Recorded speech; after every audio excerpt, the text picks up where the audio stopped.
Call to order a regular meeting for the Normal Town Council for May 7th, 2018. Please call the roll. Mayor Coos. Here. Mr. Fritzen. Here. Mr. McBride. Here. Mrs. Cummings. Here. Mrs. Lorenz. Here. Mr. Preston. Here. Mr. McCarthy. Here. We'll begin with the Pledge of Allegiance. I pledge allegiance to the flag of the United States of America and to the republic for which it stands, one nation, under God, indivisible, with liberty and justice for all. We have a very full house tonight, including members of the media and including Howard Packowitz, whose birthday is today, I've been told. Happy birthday, Howard.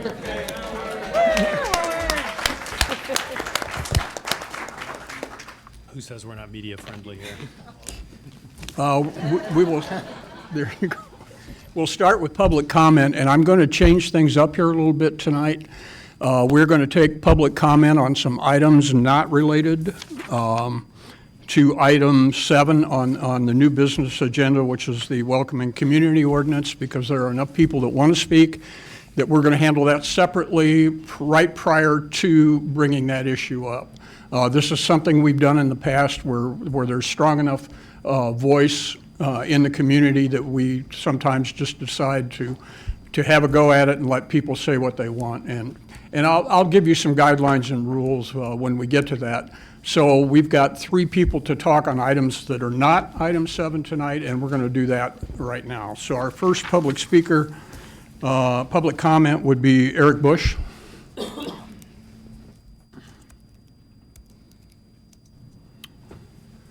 Eric Bush. It appears Mr. Bush did not attend. Our second speaker then would be Zach Buckley. Where should I speak from? Just come right up here, and we'd ask that you state your name and address for the record, and you have 3 minutes of time to make a presentation to the council.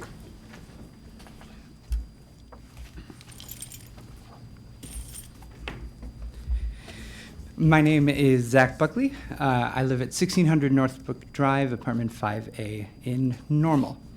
I'm here to speak to you all about the Uptown TIF. To give a little bit of my background, my wife and I, we both completed our undergrad at ISU. I appreciated the education that I got so much that I continued on into grad school. My wife started her career within this community, and she's doing quite well for herself, and at 25, she's the assistant general manager of Green Top Grocery. And by all means, I would say that we are exactly the kind of young married couple that the town of Normal wants to have, and that the town of Normal hopes to retain after they graduate from ISU. And I just want to speak in regards to some of the byproducts of the TIF and of the kind of housing that has been developed around Uptown Normal, the kind of place where me and my wife would ideally love to live within our community. As undergrads, we were largely shut out of this area because of the price of the housing, and our options were either luxury or subpar, but was expensive because it was close enough and they could charge that price for closeness of access. Now that we are a young married couple in our mid-20s, we are still priced out of Uptown Normal. And I am concerned of the lack of access of affordable housing. And affordable housing doesn't necessarily mean projects or necessarily mean subpar terrible housing. It means people like my wife and myself, a young married couple, who want to be invested in this community, want to be in the heart of this community. I work in Uptown, I can't live in Uptown. And I'm just concerned that should this be extended, that there are safeguards put in place to ensure that we make an Uptown that is for all of Normal, not just for the people who can afford the luxury apartments across the street. I understand that a TIF is meant to fix a blighted community, but I am concerned that if we keep it going after it has done that, then we will have the disease of a gilded one in which nobody can live here. And so I hope that you consider people like myself, people who you want to draw into Normal, who you want to keep after they finish their education. I hope you consider us when making that decision and how we can be a part of what's normal for Uptown Normal. Thank you.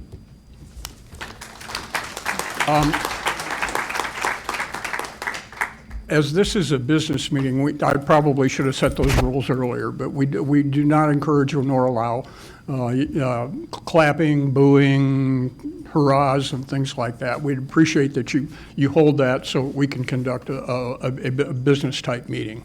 I know there's a lot of enthusiasm in the room tonight, and I think there'll be plenty of opportunity to exhibit that, but let's not during the meeting, please. The next speaker is Karen Dunton.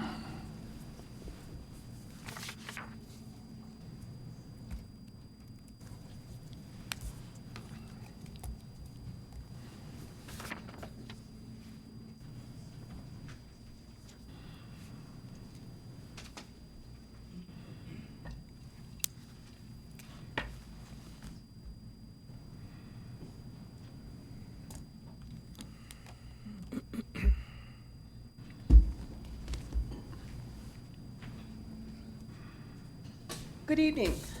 My name's Karen Dunton. I live at 1304A Kingsridge Court in Normal. I've lived in town since 1987. I'm an administrative assistant at ISU where I've been employed since 1989. I'm very concerned that once again, the town council is not addressing affordable housing, but is continuing to support and award businesses in this community with tax incentives, placing a larger tax burden for property owners to maintain the town's infrastructure in the form of higher tax payments and higher rents for apartment dwellers.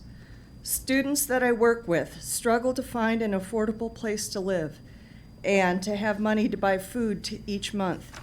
If they don't have parents to rely on or cannot get financial aid or student loans, which is a large portion of the students that I serve, they often couch surf from friend to friend, apartment to apartment, and try to maintain enough stability to attend school.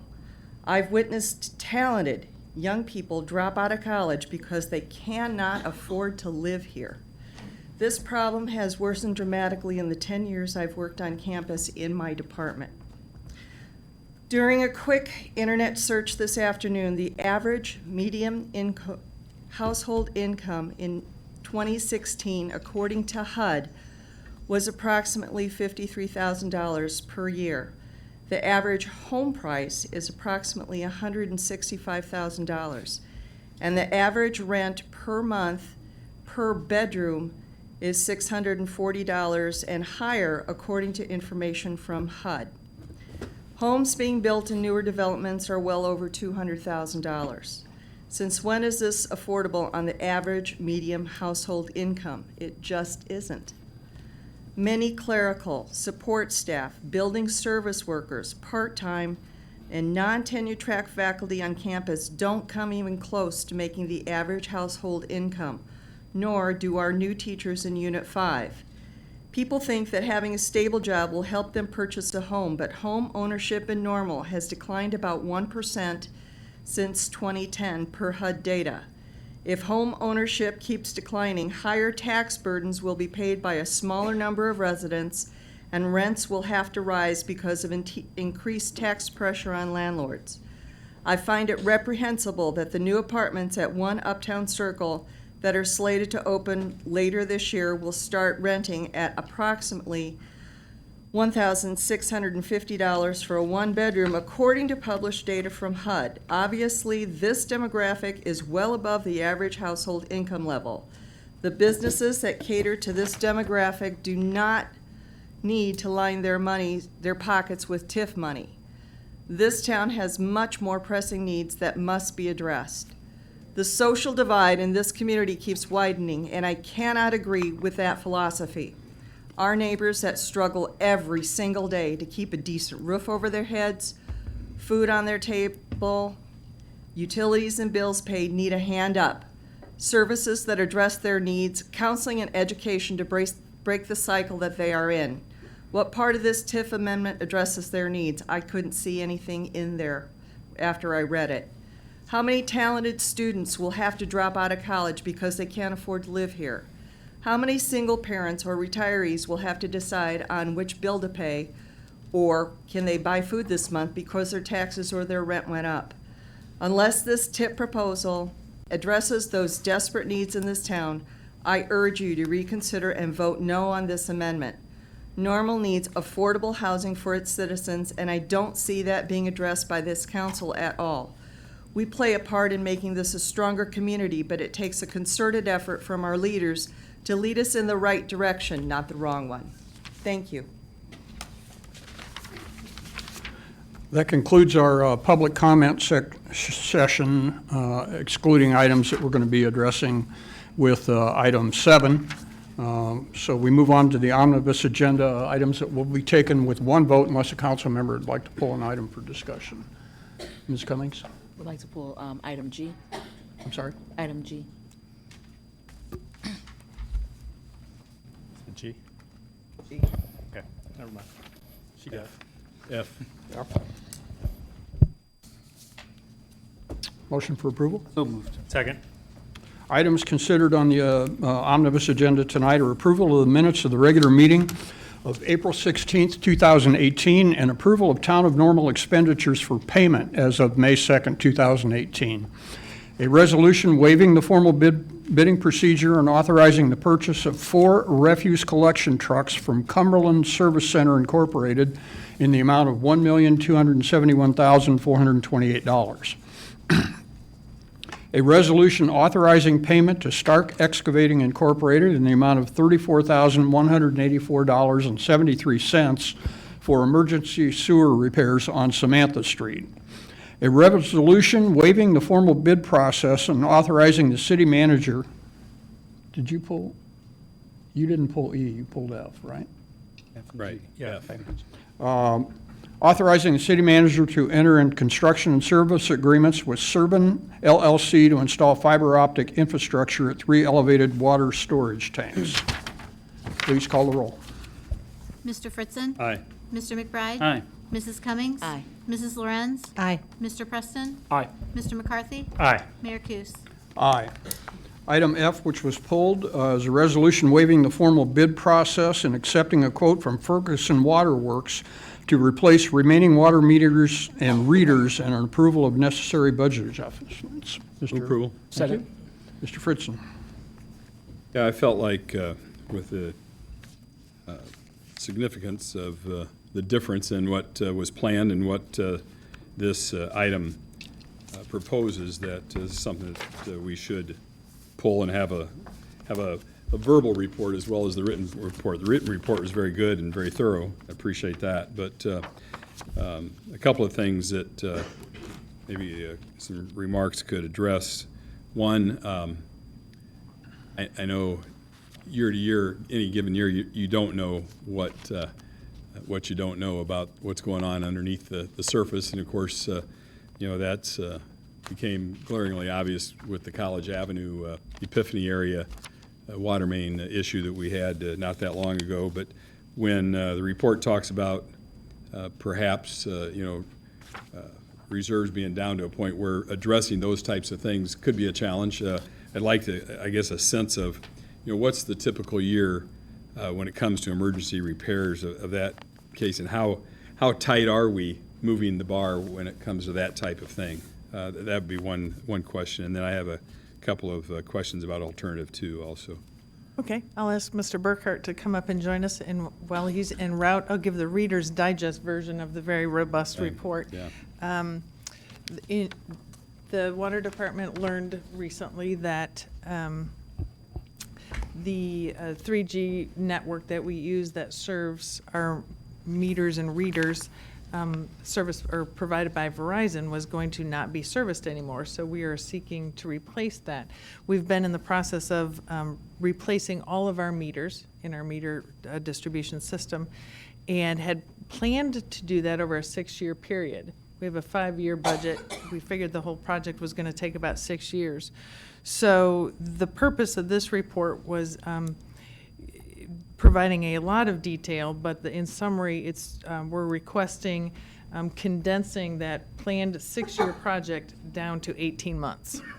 And so in the course of that, there are some challenges that are going to be faced, so I'll let Mr. Burkhart address that. Yeah. In talking about the budget, the water main break on College Avenue, that roughly cost us about $10,000. You know, a pretty major break, but in the grand scheme of a $10 million budget, fairly minor. I believe with the revised budget, if this is approved, the lowest our fund balance gets in the next 5 years is about $707,000. I guess putting that in a little bit of perspective, water main project that we're replacing on Normal and Grant Avenue this year is about that same price. The bids come in around $700,000. So we could, that would still leave us plenty of reserve funds to handle, you know, a very large emergency if something like that come along. Okay, thank you. Alternative 2, which is kind of a hybrid, I guess, between there's 3 alternatives in front of us, and this one's kind of the in-between, I guess. And under the disadvantages, it says the annual funding of $200,000 for smart meter replacement would continue, but I guess that my question is that a disadvantage, or is that really a neutral figure? Because that's what would be ongoing if we stayed the course anyway, right? Yes, it's just a matter of it taking it that much longer to get those smart meters into our system, yes. And then under that same, the second bullet there, it talks about the advantages not fully realized for another 6 or 8 years, which again, that's what the current plan is. So Yes. I guess, they're listed as disadvantages. To me, they're somewhat neutral in that they just don't accelerate. So I'm kind of torn a little bit between doing number 1 and just getting it all done, pulling the Band-Aid off and getting it done, and drawing down on reserves, and 2, which is kind of that in-between step. So if anybody, I'd be happy to hear if any others have any remarks along those lines, but that's just some of my observations. Thank you. Further comments on Ms. Lorenz? A question for Mr. Burkhart.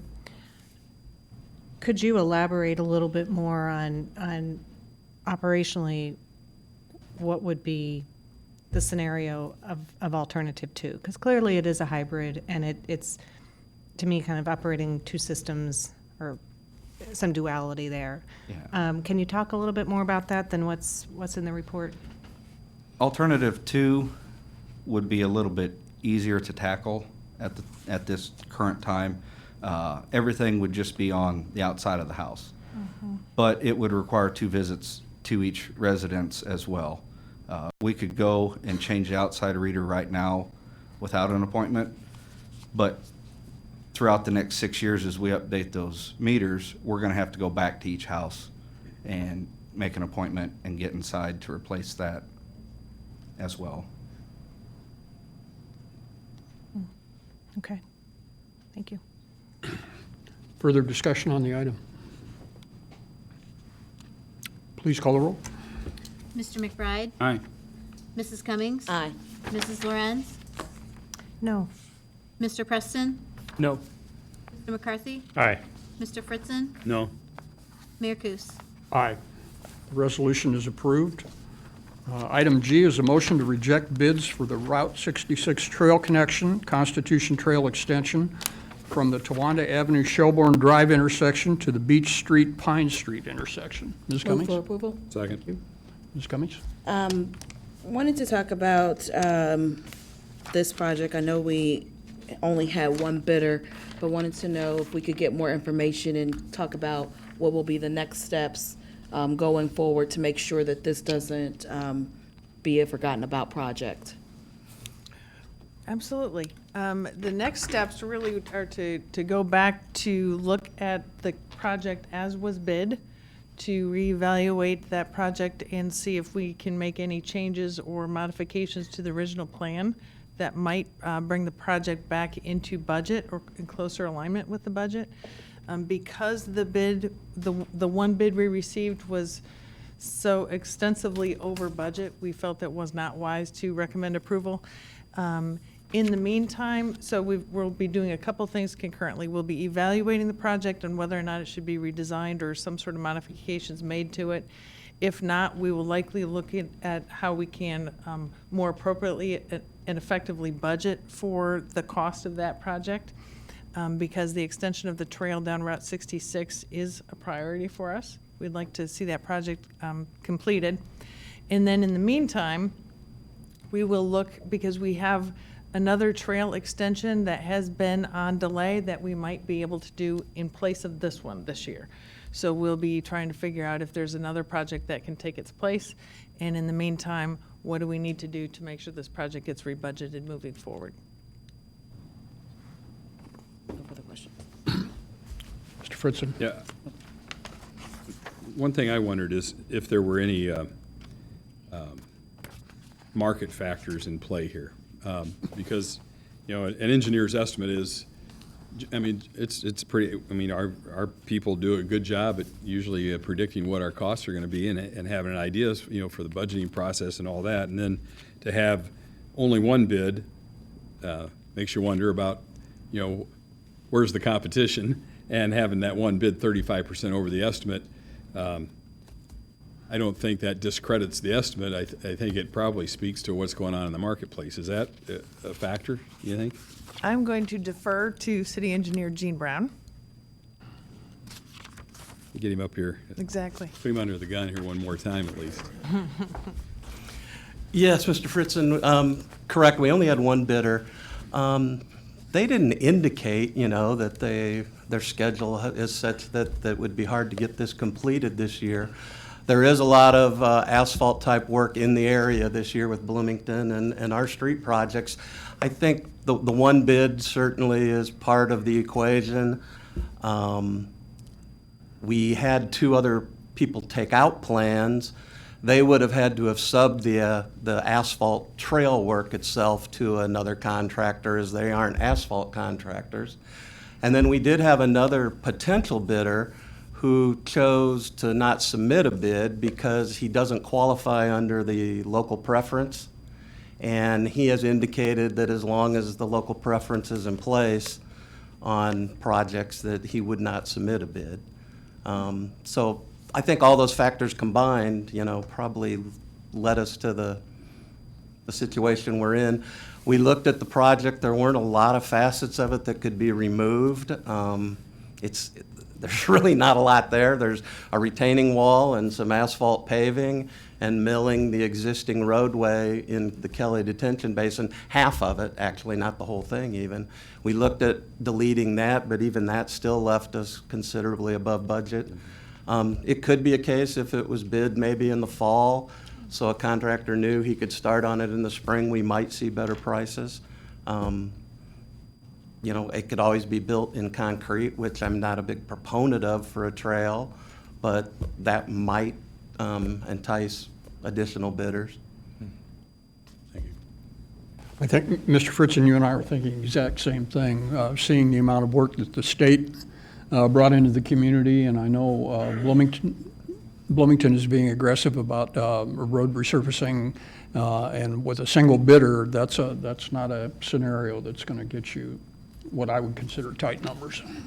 Yeah, I was disappointed to see the other contractors who could have employed the other asphalt contractor in town not submit a bid, but those are some of the cards we're dealt sometimes. Mr. McCarthy.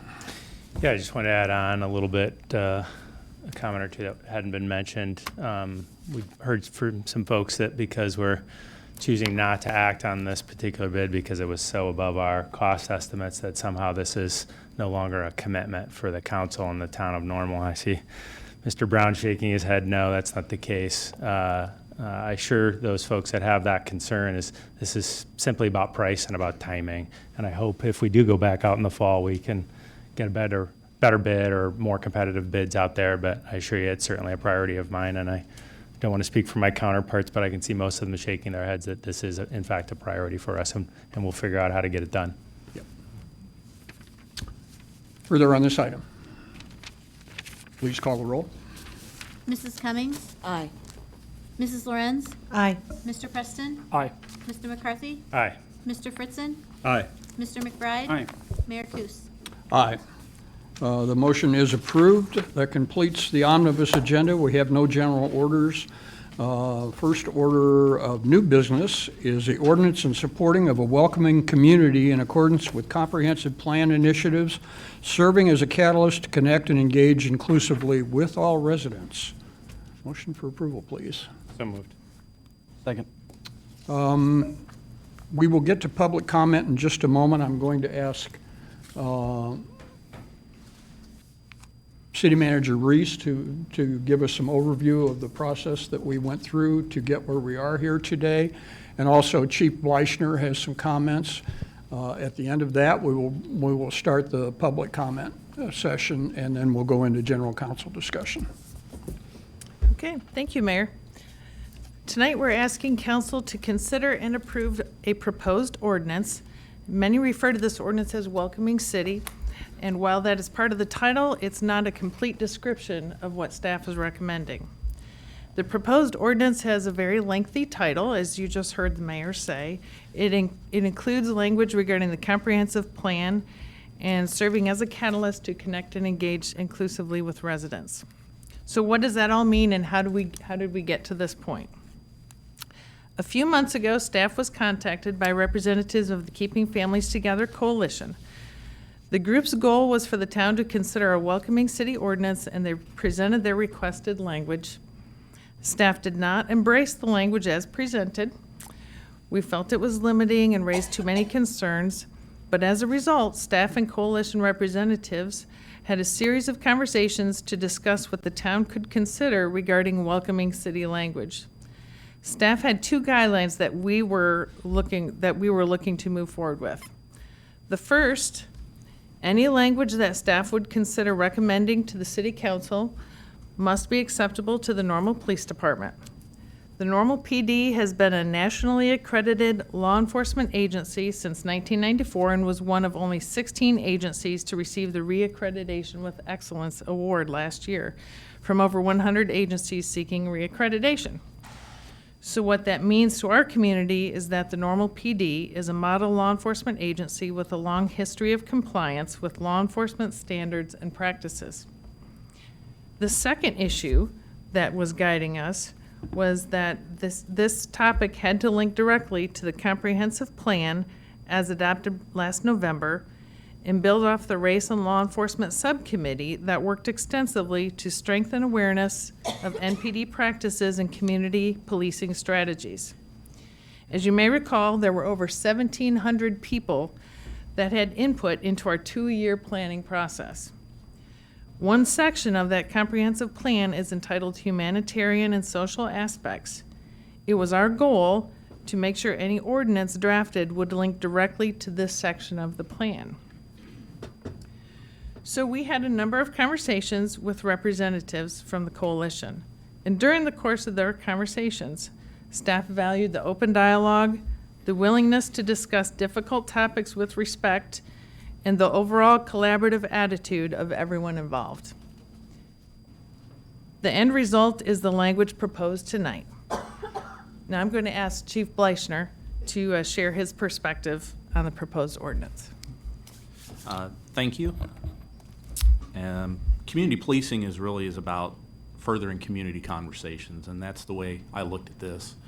As City Manager Reese explained so well, we were asked to come together and have some conversations to see if there were common grounds, if we had common interest, and if there could be some dialogue, and if there were opportunities for us to move forward with some kind of an ordinance. As we find over and over again that when you come together, you both learn. You're educated. We learn what the true issues are, and we get an opportunity to share what our practices are, how we handle certain things. In this particular instance, it was really no different.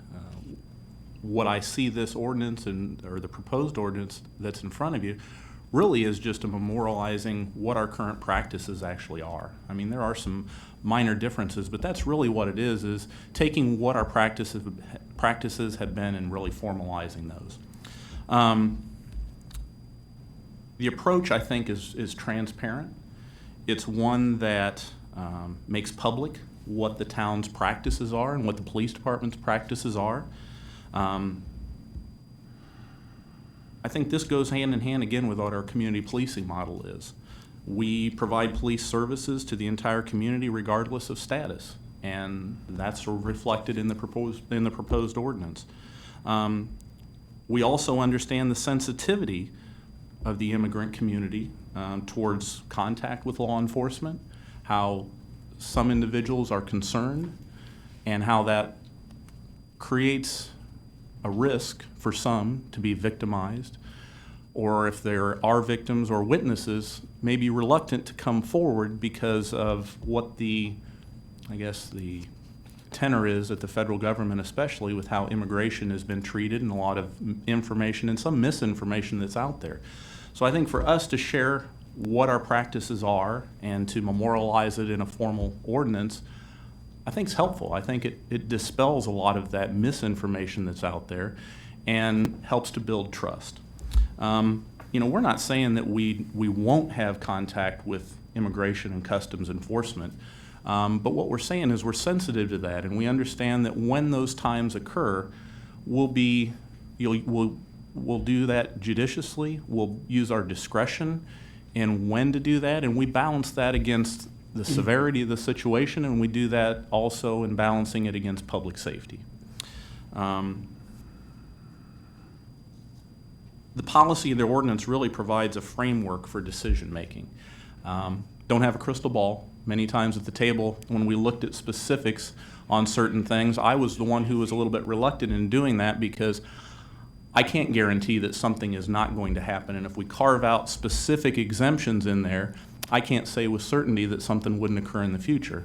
I can tell you that in looking at this ordinance, we worked very hard to make sure that it was what we deemed as fair, but also that allowed us flexibility in the interest of public safety to act if we needed to do so. With regards to communication with individuals who are non-citizens or immigrants, there may be a time when we might have to ask about their citizenship status. There may be a time when they offer it. Those times are limited, but they are reasonable. And in those cases, we simply build into the policy that we share the information with that individual as to why. It's pretty common sense. It's what we do on a lot of things. It's good communication and it's good police work, but in doing that, it helps improve community safety and officer safety because we're telling people up front, here's why I need it and here's what I'm going to do with it, so that there's no misinformation or misconceptions about that out there. I'd mentioned before that we spent a lot of time in trying to craft language that we felt balanced the severity of the situation, our need to contact immigration authorities, and balancing that against the safety of the community. Nothing in the ordinance is contrary to state or federal law. Nothing in the ordinance prohibits us from communicating or cooperating with ICE. It simply means that we'll evaluate each case, and if we do reach out or make contact, we'll do so knowing that it's based on the circumstances before us, not just a blanket pattern or practice. I've been here almost 27 years. I've known all of you. I hope you have the confidence in me that I would not sign on to anything or support anything that I felt jeopardized public safety or my staff's ability to investigate crimes when we need to. And all parties at the table, I think, worked very hard to come to a solution that is proposed before you today, to make sure that none of those things happen and that we still have flexibility to do what we need to do, but also use our discretion when appropriate. Those are all the comments I have right now, certainly, but open it up for any other questions or There may be questions later, but I think we should go to public comment and let people who had asked to speak, and people in the audience, if you didn't ask in advance, because of the number of people that have showed up, we're going to allow you to speak. Having said that, you know, I'm going to establish a few rules, and we're going to be pretty strict about them because there are so many people speaking tonight. If you're an individual, we're going to limit you to 3 minutes of comment. If you're speaking for a group, you get 5 minutes of comment. We would ask that you do not come up and just repeat something that somebody else said. Although if you feel strongly enough that you want to be on the record, please come forward and say, I support what has been said before. I think that will help the process going forward. Again, we do not allow applause or yelling out. If you agree or disagree with the speaker, no booing, none of that. This is a business meeting, and we'd ask for some decorum as we go through the meeting. Did I miss anything? No.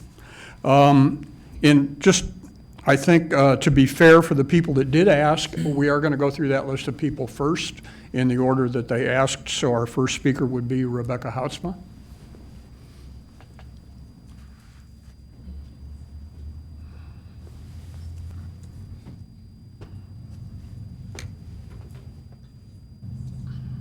Either one.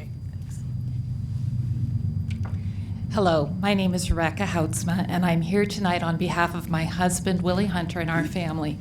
I live at 621 Normal Avenue, and we've lived in Normal for 20 years and are immigrants from Nova Scotia, Canada. I'd like to start by thanking Normal Town Council and the Bloomington Normal community for the tremendous opportunity my husband and I have been given to live, develop our careers, and raise our family in this safe and caring community. Thank you. My husband and I believe that while we pursue the development and implementation of better immigration legislation, passing a welcoming ordinance is a positive solution for our community. In the 2010 document sponsored by the Bureau of Justice, Homeland Security, and National Association of Chiefs of Police, it states, to help ensure that reporting of crime happens, it is essential that law enforcement and community members have strong, trusting relationships. As these relationships are developed and maintained, members of the community are more likely to report crime and suspicious activities. My husband and I believe a welcoming ordinance will be a positive solution that maintains trust and presents us with a positive solution for families. If I may, I'd like to quickly share my family's experience with the power of positive solutions. 75 years ago, my grandparents were forced to choose between positive and negative solutions in their community. My family comes originally from the Netherlands and were occupied by Nazi Germany during World War II.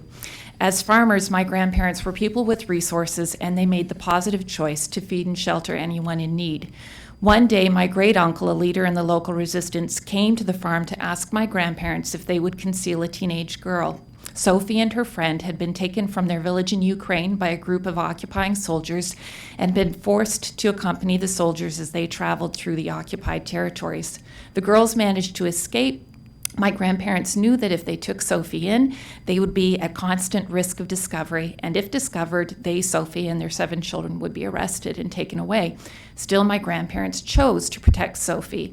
My grandparents were devout Christians and stubborn Dutch people, and I believe they were convinced they had God on their side and would pull off this impossible thing. And they did. They concealed Sophie for 2 years until Liberation Day. The fruit of my grandparents' positive choice did not end with the saving of Sophie.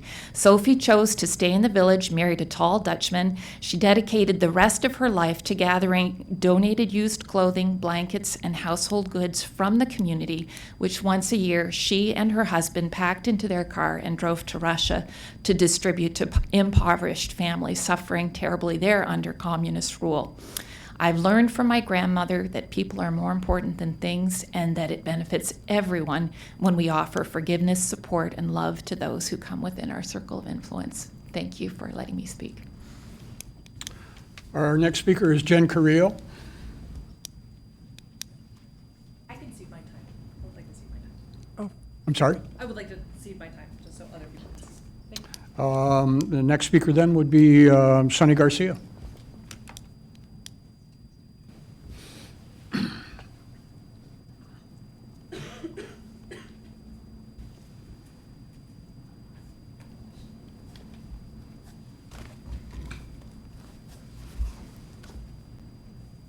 Good evening, everyone.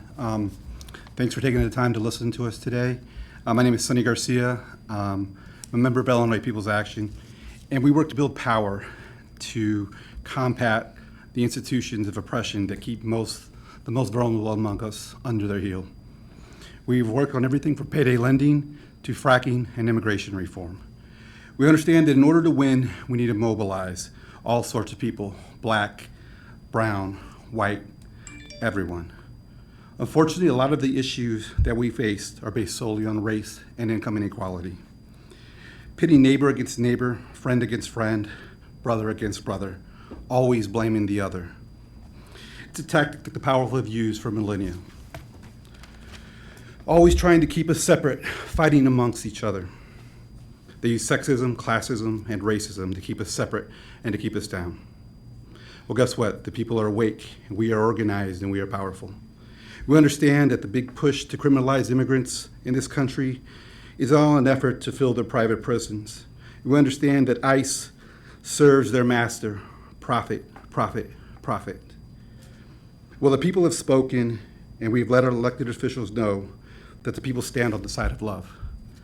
And I know that you guys also stand on the side of love, so we thank you again for letting us speak.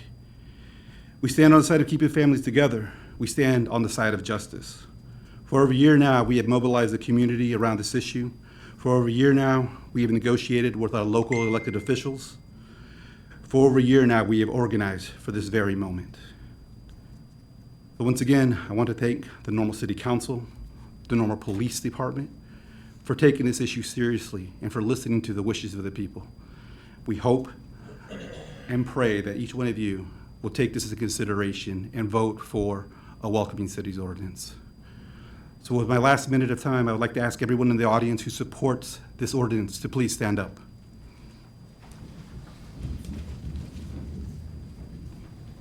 And to my friends and neighbors on the City Council, in the media, and around the country, this is what democracy looks like. Thank you.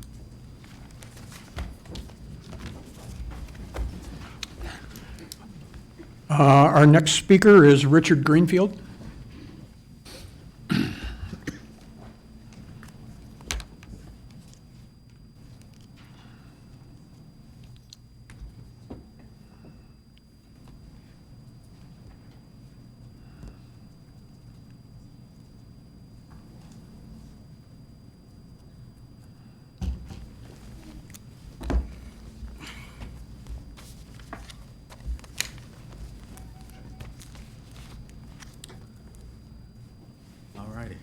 Good evening.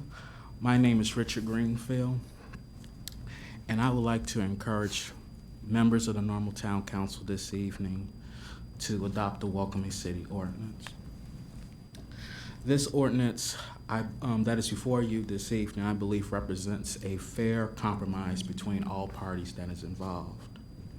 Therefore, I want to thank current City Manager Reese, former City Manager Peterson, and Police Chief Blackner, and the Keeping Families Together Coalition for getting us to where we are today. I know that for some members of this council, this will be a tough vote. However, I encourage members of the Normal Town Council to do the right thing this evening and vote yes for this welcoming ordinance because it's simply the right thing to do. Thank you for listening to me this evening.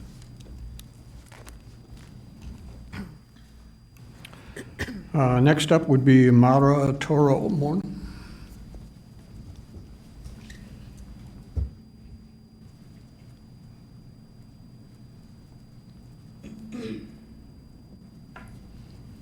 Buenas noches.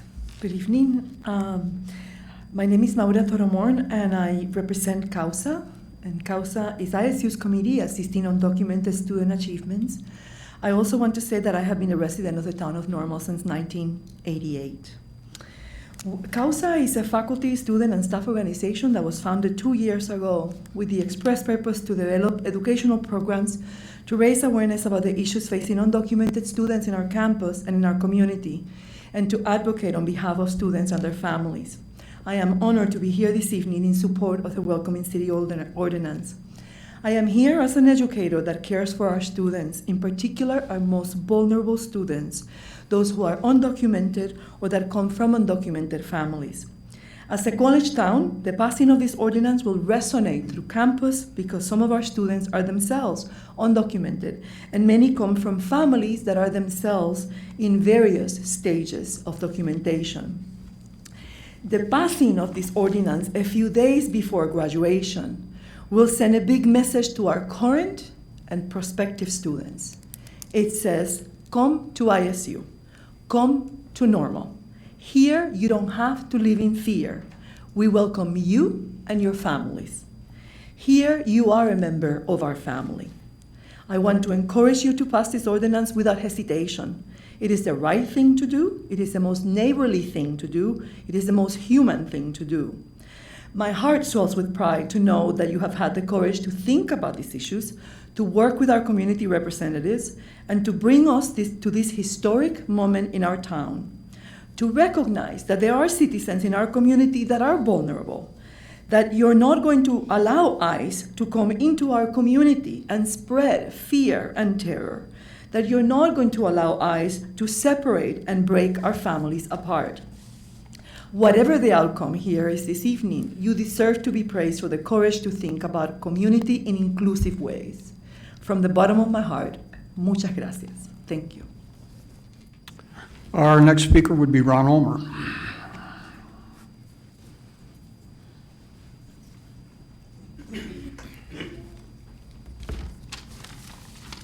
Thank you. I'm Ron Ulmer. I'm a resident of Normal. Last time I spoke before the council, that's what I said. However, my address appeared in the minutes. I don't know if that's common practice to put addresses in when the person does not give their address. Okay. I have been a landlord for 40 years in Normal. I had a family member move in with a current resident several years ago. Since then, one time he called to tell me that his car had been broken into. Well, it really hadn't been broken into. He didn't bother to lock it, this resident that moved in, supposedly unbeknownst to me. So the police came and they said, well, there was no breaking in. There was just going through your car and taking a few things, which is still a crime. One time I was called in the middle of the night because 3 of my residents were having a big argument out in the parking lot and disturbing the other residents. When I appeared, they all slinked back into their apartments except for one, this one person. He stayed and he was basically yelling at the moon. There was nobody left out there to argue with. So I called the police. And his friends had come back out and tried to get him in, and they couldn't get him in or to quiet down. And then, unfortunately, a couple summers ago, he and 2 other of my residents were attacked by a man wielding several knives in the middle of the night, who had obviously been drinking way too much. So the Normal police were called again, and all 3 of the victims of the crime, fortunately, they wrestled the knives away from him and nobody was injured, but the Normal police took extensive statements from all 3 of the victims. Now, what does this person, why am I talking about this person? He's undocumented. He's had 3 incidents with the Normal police, knowing his name. His only ID is a California driver's license. He's still here. Nothing has happened to him. I haven't even thrown him out. The only thing I did was start charging more rent. I always know when someone's living in an apartment thanks to the Normal water department, because if I have 4 residents in a building and a 5th one moves in, the water bill always goes up exactly 25%. So no matter how much they deny that someone moved in, I know they're there. So my question tonight is, and I believe I agree with most of what Chief Leischner said. They're very professional, they're sensitive, obviously. They've taken no action against this person. They probably know he is not a documented citizen or resident of Normal. And so my question is, are we searching for a solution to a problem that doesn't exist? So, you know, he's done fine. He hasn't been afraid to call the police. He hasn't been afraid to call me. People have called the police on him, and he's still here, and I'm still renting to him. Thank you. Next speaker is Charlotte Alvarez.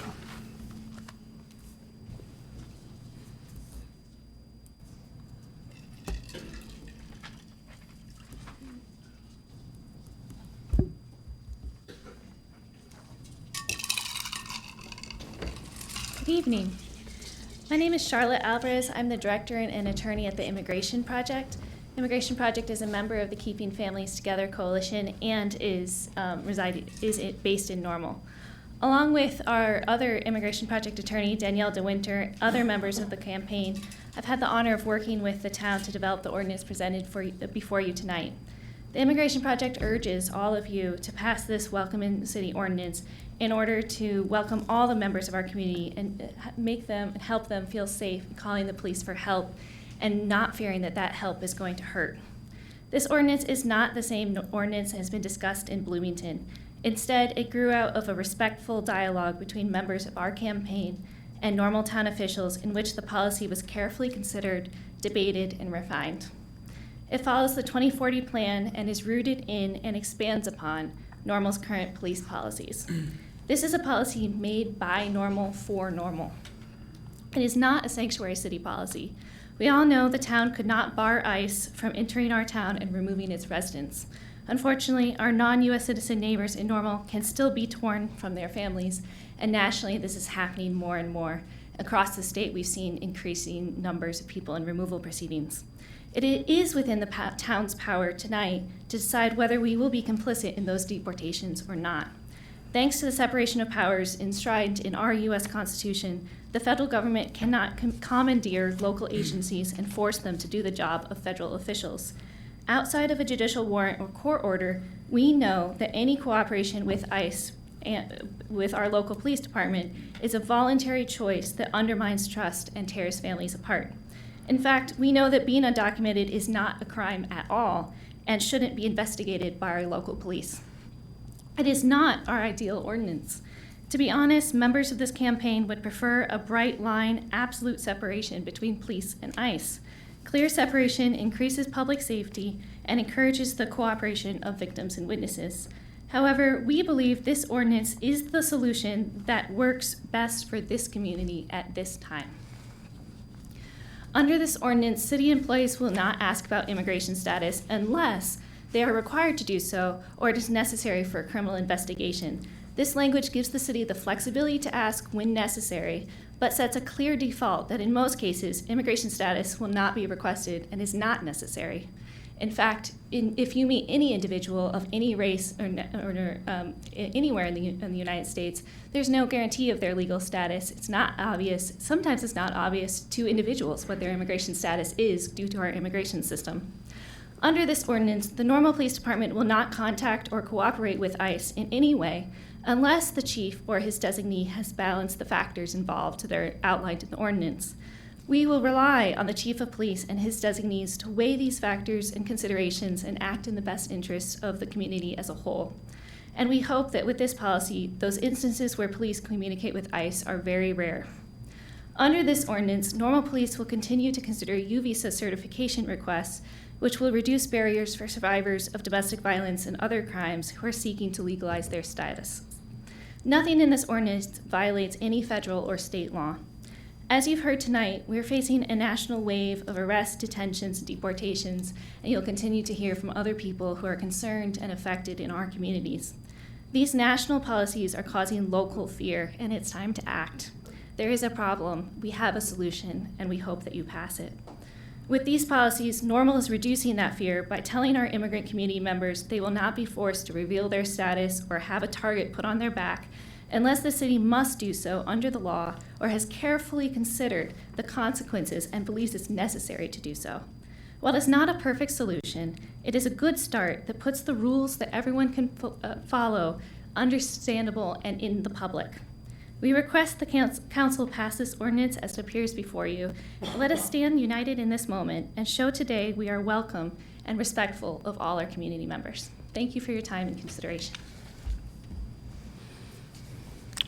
Next speaker would be Tom Cullen.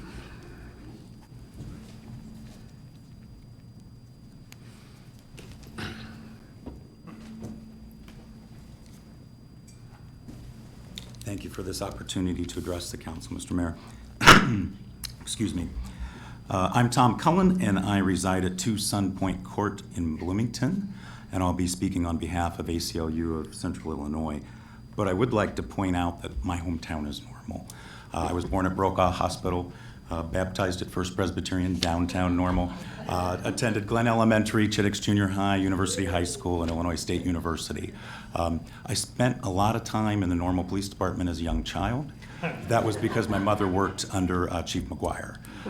So I'm all about Normal.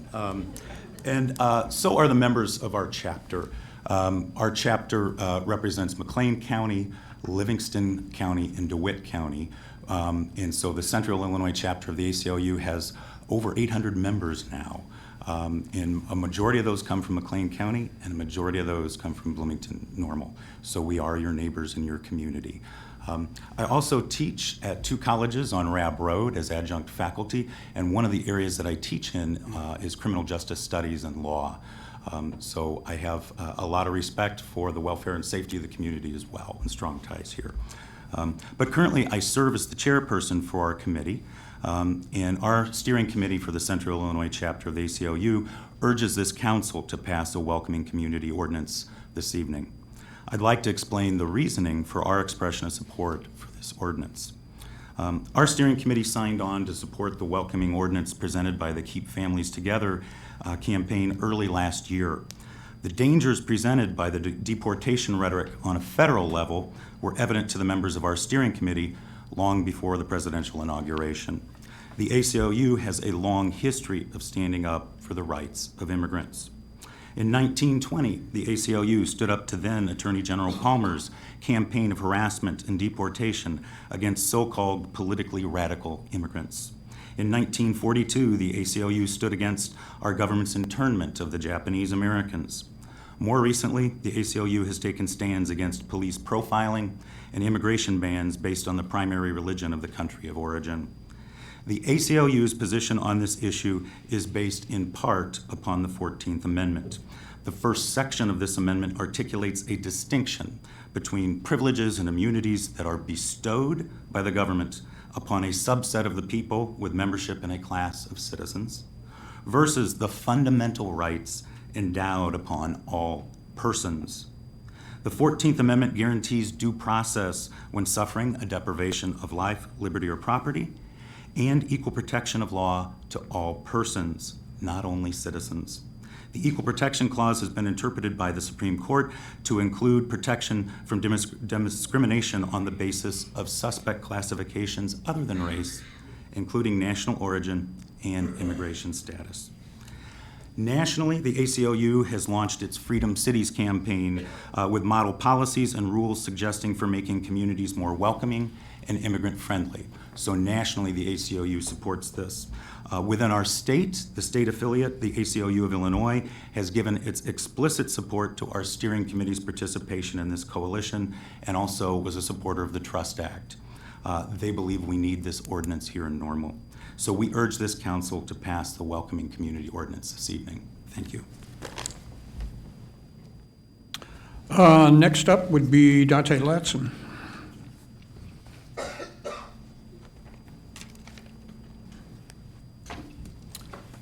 Good evening, Mayor Coos, good to see you.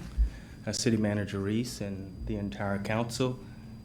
Howard, happy birthday, and if this passes today, I will never forget this date. Never forget your birthday, I can tell you that.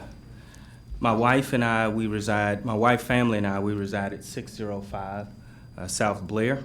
And again, my name is Dante Latson. I am the president and CEO of YWCA McLean County, where we are on a mission to eliminate racism, empower women, promote peace, justice, freedom, and dignity for all. On behalf of my team at YWCA, I want to thank you for the work that everyone in this room, including yourselves, have done to get us to this point, and that is an ordinance up for consideration and a vote.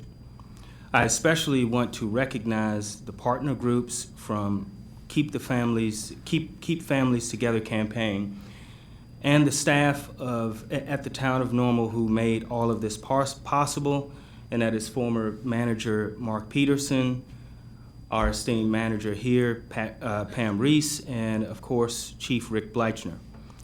When we first approached the Town of Normal to ask them to roll up their sleeves and work with us on finding a solution to this issue, many in the Keep Families Together campaign probably expected a similar dysfunctional process as what we have been experiencing the past year and a half, and the sentiment was probably along the lines of, here we go again.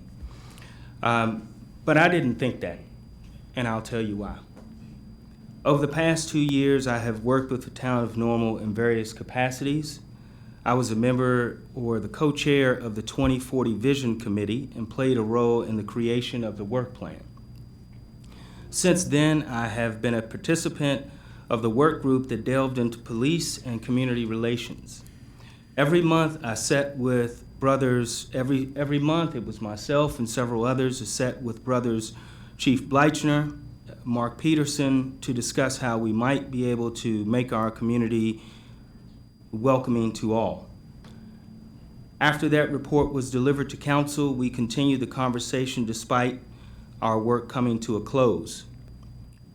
Over the past several months, 5 community members and 5 officers from Normal Police Department have been working towards a proposal that would establish a community culture board in the near future.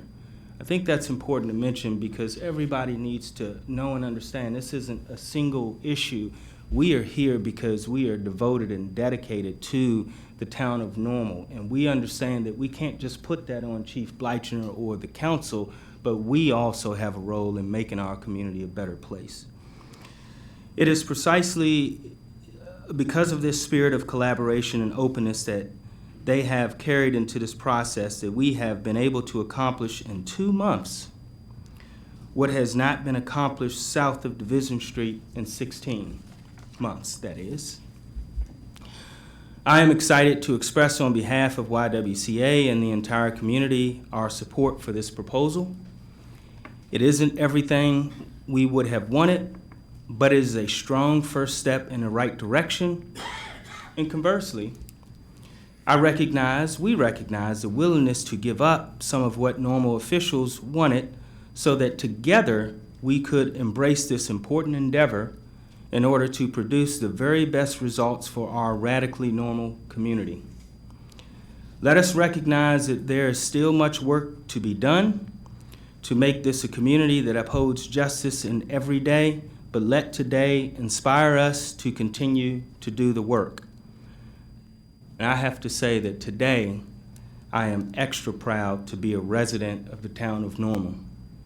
I humbly ask that you pass the welcoming ordinance before you today so that our entire community can share in the pride that comes with being a resident of a radically normal community that stands up for the rights of all of its citizens. Thank you. Our next speaker is Kathy Nicholson-Tosh.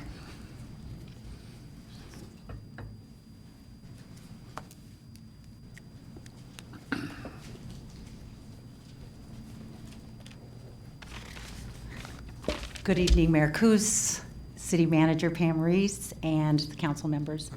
My name is Kathy Nicholson. I really appreciate this opportunity to speak with you today. As a member of the League of Women Voters of McLean County, I'm speaking on their behalf in support of the Welcoming Community Ordinance here in Normal. I would like to just share with you the vision of the League and what we do. We do not support, and many of you know this, any kind of political candidacy or party, as you know, but we do study issues that may be political in nature, and we share that information with our communities through the adoption of positions.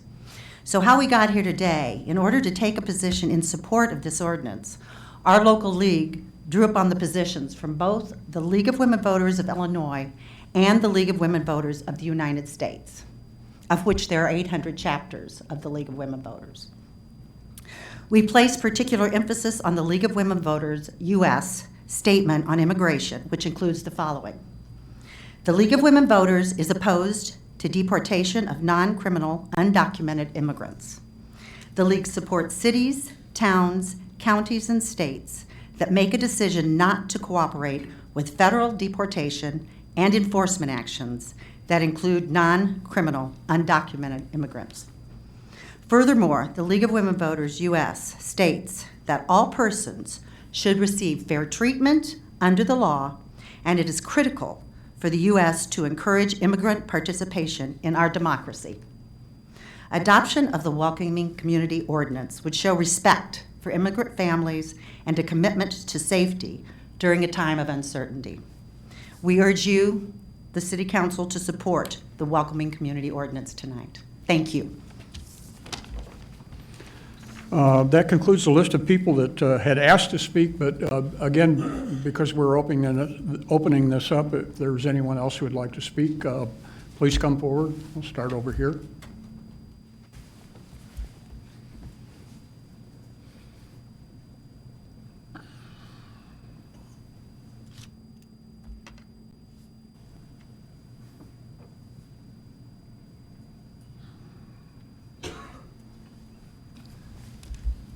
My name is Robert Hathaway. I live at 7 Old Crest Court, Normal, Illinois. As a past member 10-year member of the Human Relations Commissions for the town of Normal, as 4 years as its chairman, I believe that this ordinance is fully in the spirit of that commission and personally wholly endorse your support of the ordinance. Thank you.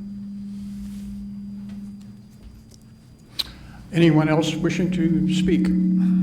Whoa, back up. I'll take the gentleman in the back and then the gentleman in the front.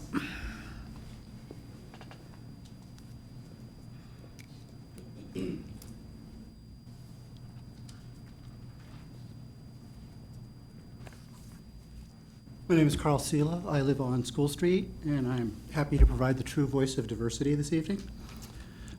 As someone who's lived most of my life in Normal, I resent the earlier speaker who tried to equate Normal with Nazi Germany and the Soviet communist purges. The U.S. immigration process is deeply flawed. I don't think anybody disputes this. Some immigrants who would contribute to the town find it difficult to stay here legally, but the appropriate remedy is to address the real problem, not to apply makeshift band-aids rife with unintended consequences. Employed illegal aliens take jobs that would otherwise go to Americans, or if they're not employed, they use social services that could go to Americans, or they increase crime to the detriment of normal residents. Or if they're students, they use educational resources that, again, could go to Americans. And while admittedly unlikely, there's also the possibility of terrorist elements coming to Normal claiming immunity from deportation. Hey, I said it was unlikely. Please, let's keep this on a business-like level. The current proposed ordinance is vague and has three potential outcomes. It does nothing, as Mr. Ulmer alluded to, in which case it's a waste of time for both the council and the citizenry here tonight. Or it is a true criminal welcoming ordinance that actively undermines the quality of life here in Normal. Or it codifies Normal as a banana republic where the powers that be decide what laws apply to what people. There are many here tonight who are good people, who feel they have a moral obligation to shelter illegal aliens. They are more than welcome to take them in personally, ensure that we do not incur the negative consequences that come with officially advocating crime. Mine is not a racist position. If a person is an asset to the U.S. and to Normal, I don't care if they're black or white or yellow or red or green or plaid, and I encourage them to come here legally. Illinois is known nationally for the number of people fleeing due to bad policies, and I truly hope the council will indeed listen to the voice of the people rather than the voice of the activist minorities here tonight, packing the House, and not vote to double down on encouraging that exodus. Thank you.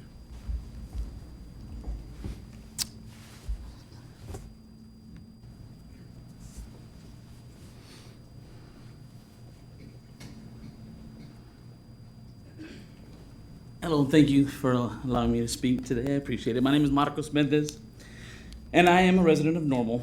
I wanted to point back to the comments that Dante had mentioned, and say that I fully support exactly the things that he said. I was on the same committees on also the police and race and policing subcommittee as well. And we sat here, I was part of the panel that presented the 2040 vision plan on behalf of all of those members and people that were helping to write that plan. And whenever we left, there was a feeling of excitement because a lot of you came up to us and said, well, this sounds great, this looks fantastic, what can we do? And this is the day that we do, right? Like, this is the step forward that we've been looking for. The Welcome Communities Ordinance, I fully support it. I hope that you guys support it as well, because like Dante mentioned, part of that 2040 vision plan was to say we want to be radically normal. And that is what today is. So please be radically normal today and pass the Welcoming Communities Ordinance. Thank you. Anyone else wishing to speak? Yes.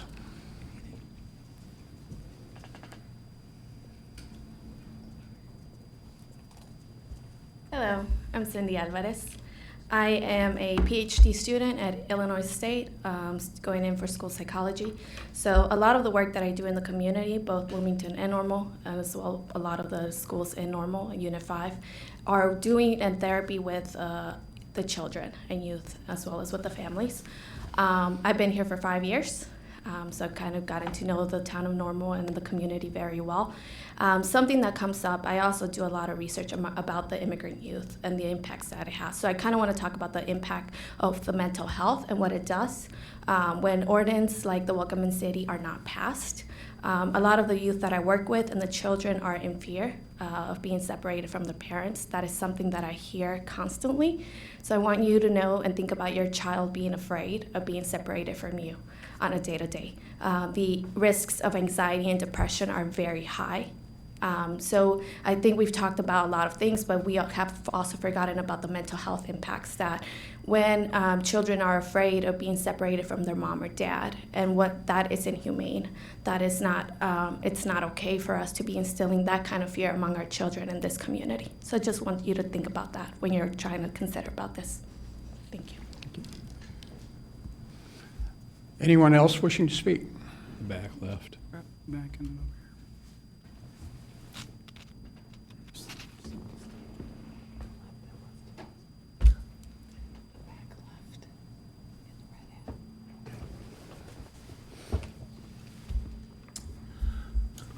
Good evening, Dwight Hanson.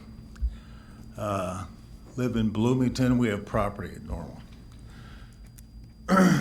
3 rather quick points. Someone who is here that's undocumented, to me, is in essence here illegally. I would question whether we should be welcoming people who are in some sort of illegal status. Second point, if we're going to welcome immigrants, especially those who are not properly documented,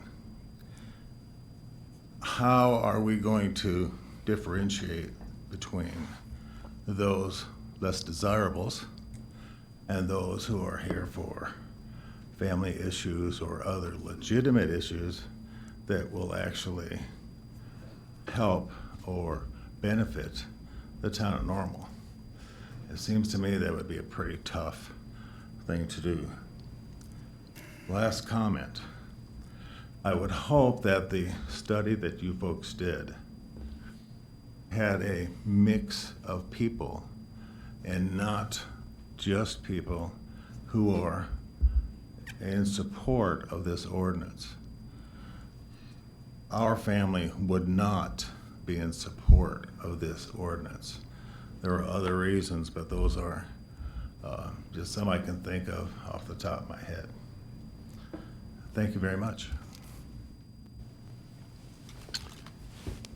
Yes.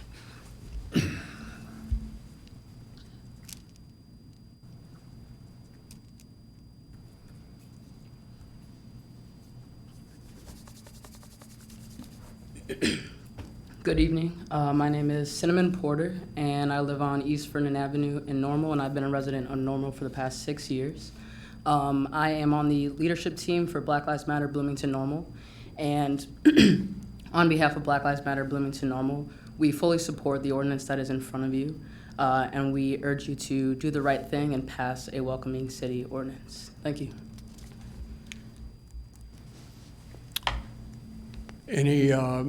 Yes.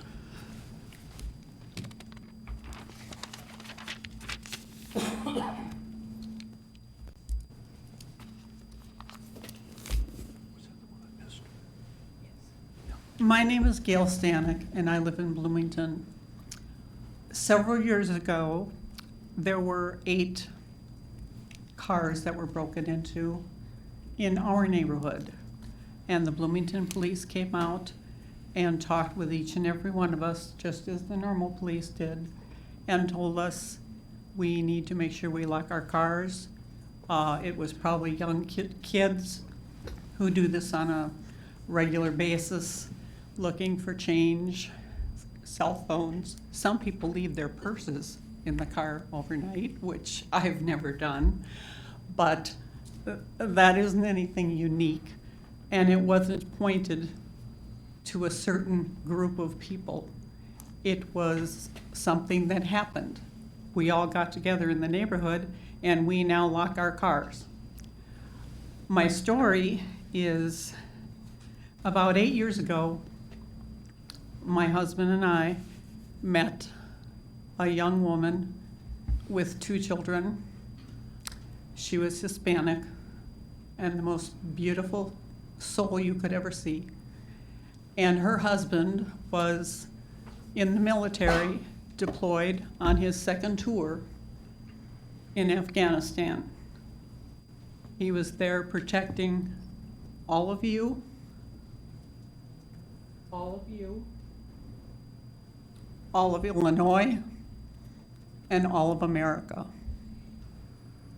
He came back, and we continued to be friends with this family. We helped each other, babysat for children, helped my husband who had a heart condition, lent each other things, and we felt very close, as if they were part of our own family. One day, my husband and I decided we were just going to stop over there to return, and I'm not a car person. I don't know if it was a wrench or a carburetor or a jack thing, but my husband returned it, and there were tons of cars at their house, and I thought it was a birthday. And I said, "Oh, is it your birthday or one of your kids?" And he said, "No, I became a U.S. citizen today." And I was in shock. I said, "You were in the military and you served 2 terms in Afghanistan and you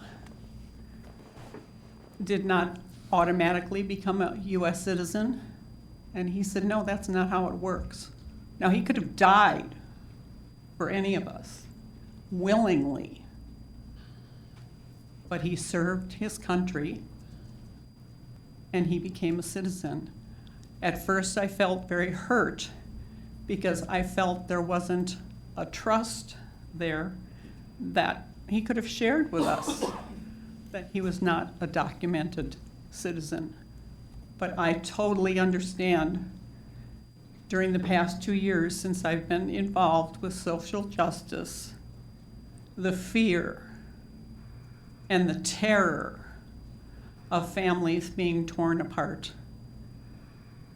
And I hope you take this young man's story into consideration with many like him. And please pass this ordinance.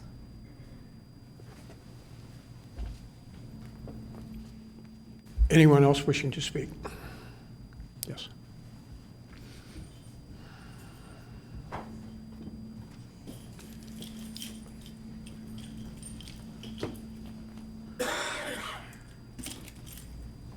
I am still Zach Buckley, and I still live at 1600A Northbrook Drive.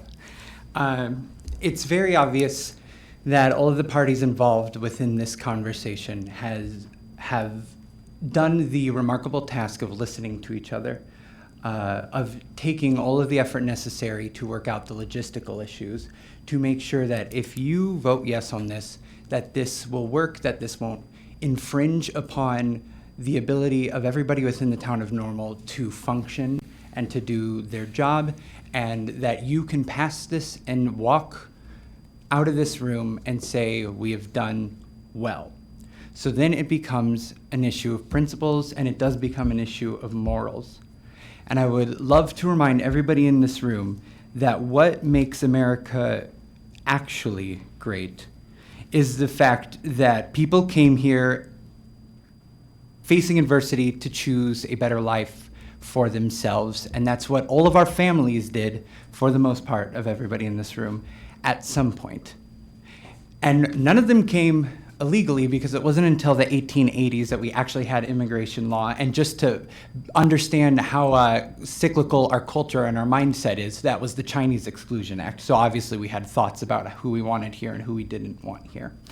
And so I would just love to remind everybody that people who come here and face adversity to get here to have a better lives for themselves are intrinsically American. And if you say that that isn't what it means to be American, then I would really love to hear your definition, because I feel like it has escaped you the essence of what actually makes our country great. And so I really want to be a part of the national conversation, and I really want to be in a community that says we support America, we support the principles of Americans, and these people who were willing to face the arduous journey to get here into America at its strongest state and the greatest imperial power the world has ever seen, and said, we want to get in the door, we want to be a part of it.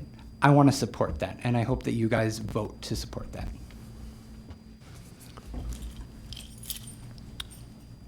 Anyone else wishing to speak? I think, Chief Fleischner, I'm going to ask you to come back up, because I'm sure there will be questions. I'd just like to make a few brief comments, and I'll probably add more as we go. But you know, this is an issue in this country, which is a divisive issue, and in today's world, we can have an opinion and go to the internet and social media and find all the support we need for our opinion before we go public with it or whatnot. So there's a lot of noise out there in the world. There's a lot of misunderstanding of what this ordinance potentially will do. This ordinance does not tell ICE you cannot come into our community. This ordinance does not set the groundwork for saying undocumented immigrants will be able to vote in local elections. That would be the next step. What this ordinance does is that it guarantees that if you're in our community, if you're a resident in our community, and you have a need for public safety services, if you're involved in a crime, if you're a witness to a crime, if your relative is having a heart attack and needs public service, any of those scenarios, that person will get that without question. And I think that's the heart and soul of what we tried to get to with this, that there's an issue in this country about immigration, and that issue and argument's going to go on for a long time. But I think what we're saying here today is, if you're in our community and you need our services and you're buying our services, we're fine with that. We don't need to know your status. We're not going to have an ambulance come to your house and say, excuse me, before we work on your spouse here, we need to know your immigration status. We're not doing that, and we never have done that. Also, I think, and it was brought up by a couple of speakers that I think is very important too, because there are students in our community that are here on student visas. There are people that are working in our businesses that are here on H-1B visas. There are families and friends who come to visit. And they want to know that they are welcome in this community. A student wants to know that if he goes home to his or her home in another country for a summer, that they're going to be able to come back and finish their education. These are the kinds of fears that we have to put down, and I think taking this step will go a long way to allay some of those fears. One of the later speakers talked about young children being fearful of being separated from their parents on a day-to-day basis. And this is an issue we have to try and give some comfort to, and I think this ordinance addresses that. So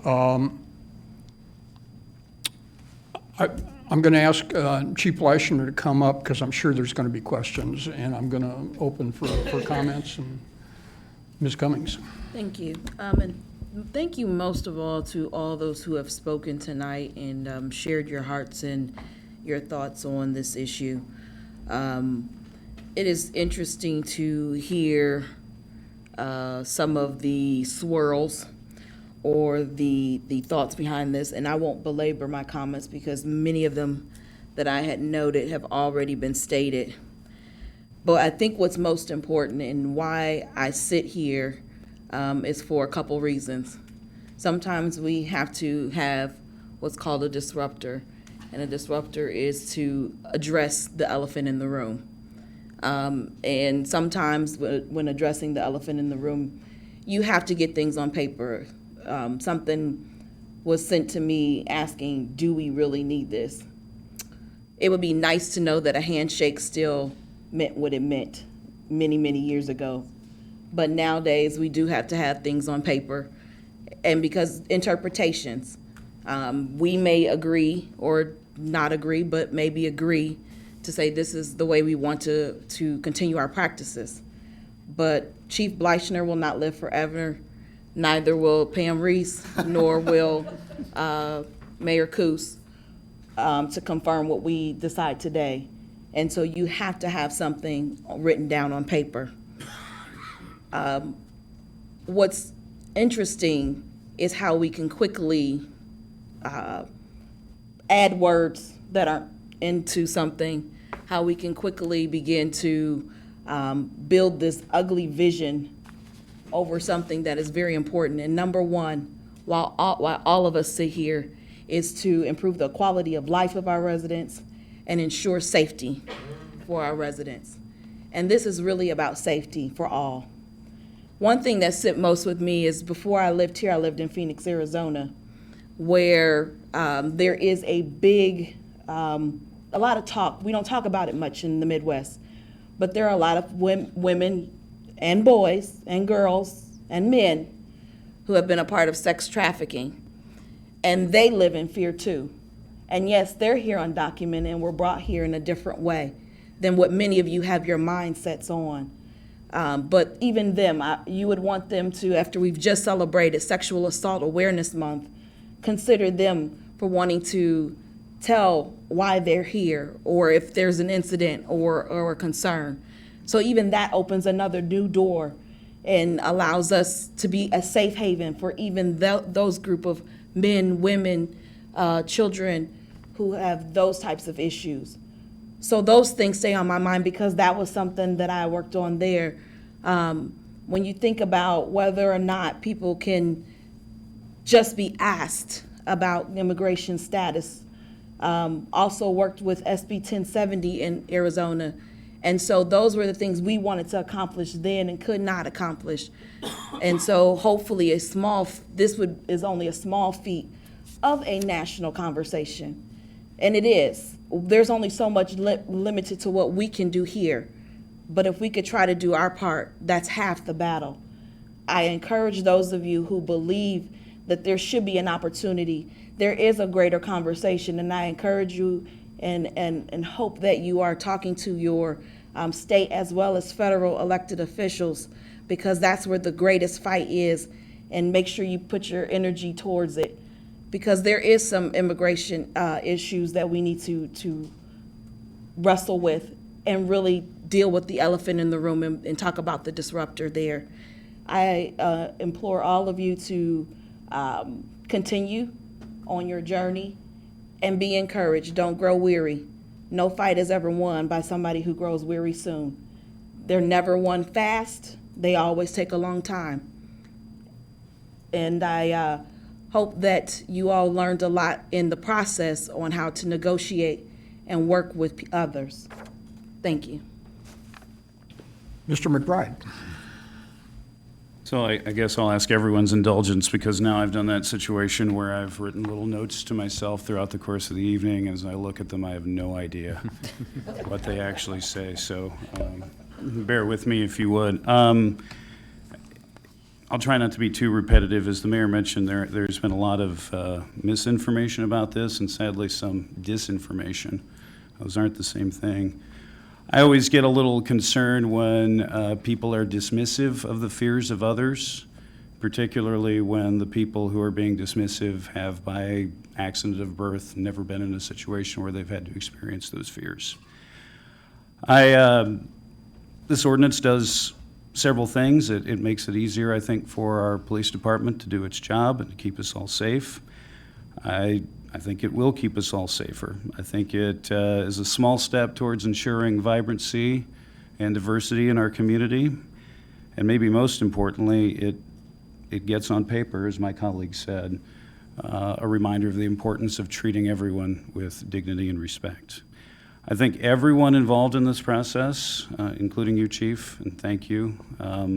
This has not been an easy process. At times, I understand, I'm sure these discussions were very, very difficult to have. And I'm sure there was tension at times. But the conversations were honest. And I think this is a shining example of what can happen when people from different backgrounds get together to try to solve a problem and are honest and respectful of one another. And to paraphrase something that one of our speakers said earlier, I think that kind of discussion, that is what democracy looks like. I think that is what governance looks like. I thank you, Chief. I thank everyone involved for all your work. I'm sure I might have some questions later, but I'm very happy to support this ordinance. Ms. Lorenz. Thank you.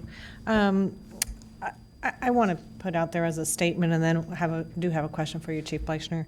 But first, as a statement, I think it's important as we go into this discussion part now that we remind ourselves and we remind all of you that we are here as at-large members for the town of Normal, and we are also nonpartisan. And so I remind us of that because this particular issue can be and has been very partisan. But I'm here with my logic and my reasoning and my concern for the entire town of Normal. And that is framing all of my questions and comments tonight. So with that, my first question to you, and you've alluded to it, but I want to hear it again and again and again. Can you say unequivocally that your department and your staff of police officers support this 100%? What I can tell you is that, I mean, I appreciate a lot of the comments, and I get a lot of those comments, but I think the one thing that can't be missed in this discussion is that we were able to sit down and come to some common agreements and understandings, if you will, because of the work of staff.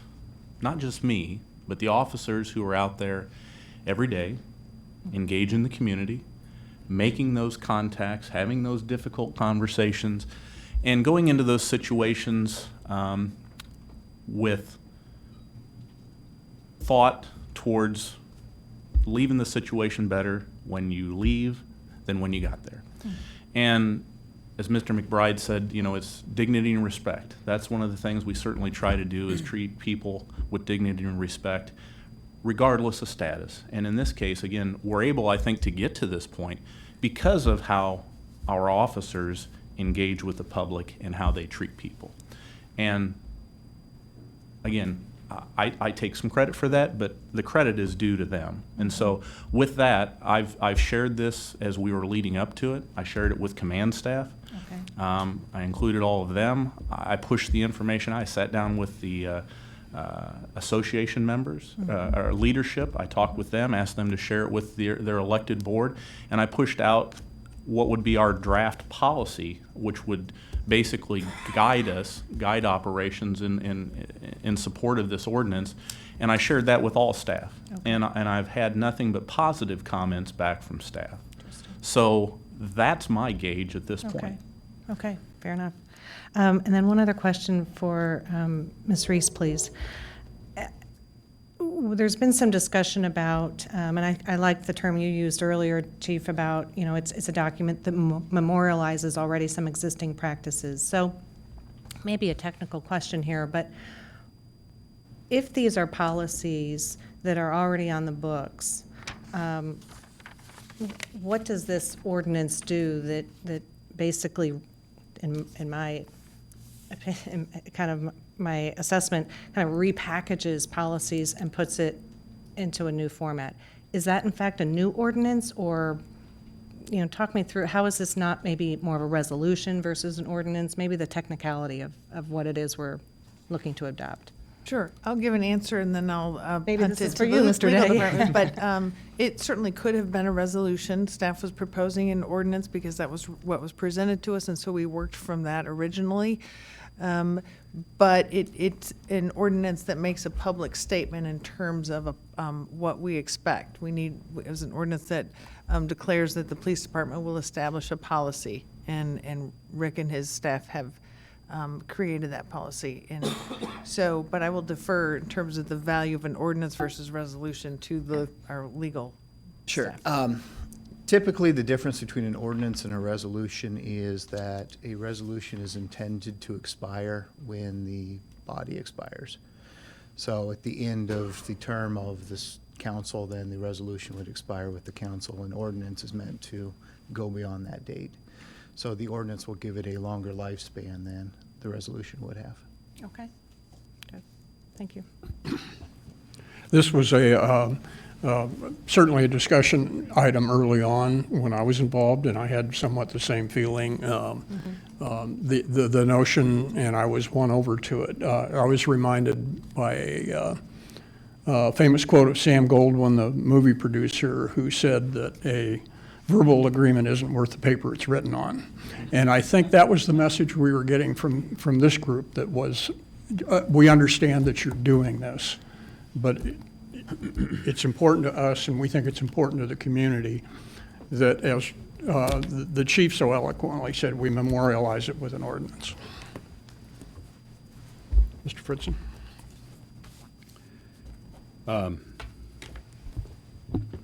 Once a reporter, always a reporter when it comes to the note-taking. I often do that as well, and in this case have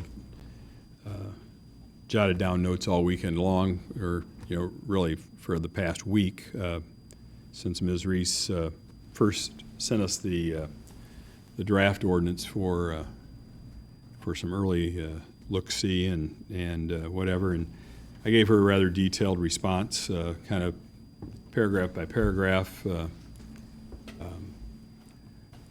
The council, understood that there was deliberation among these groups, among staff and community groups, and was supportive of that approach to things rather than a big public hashing out of it.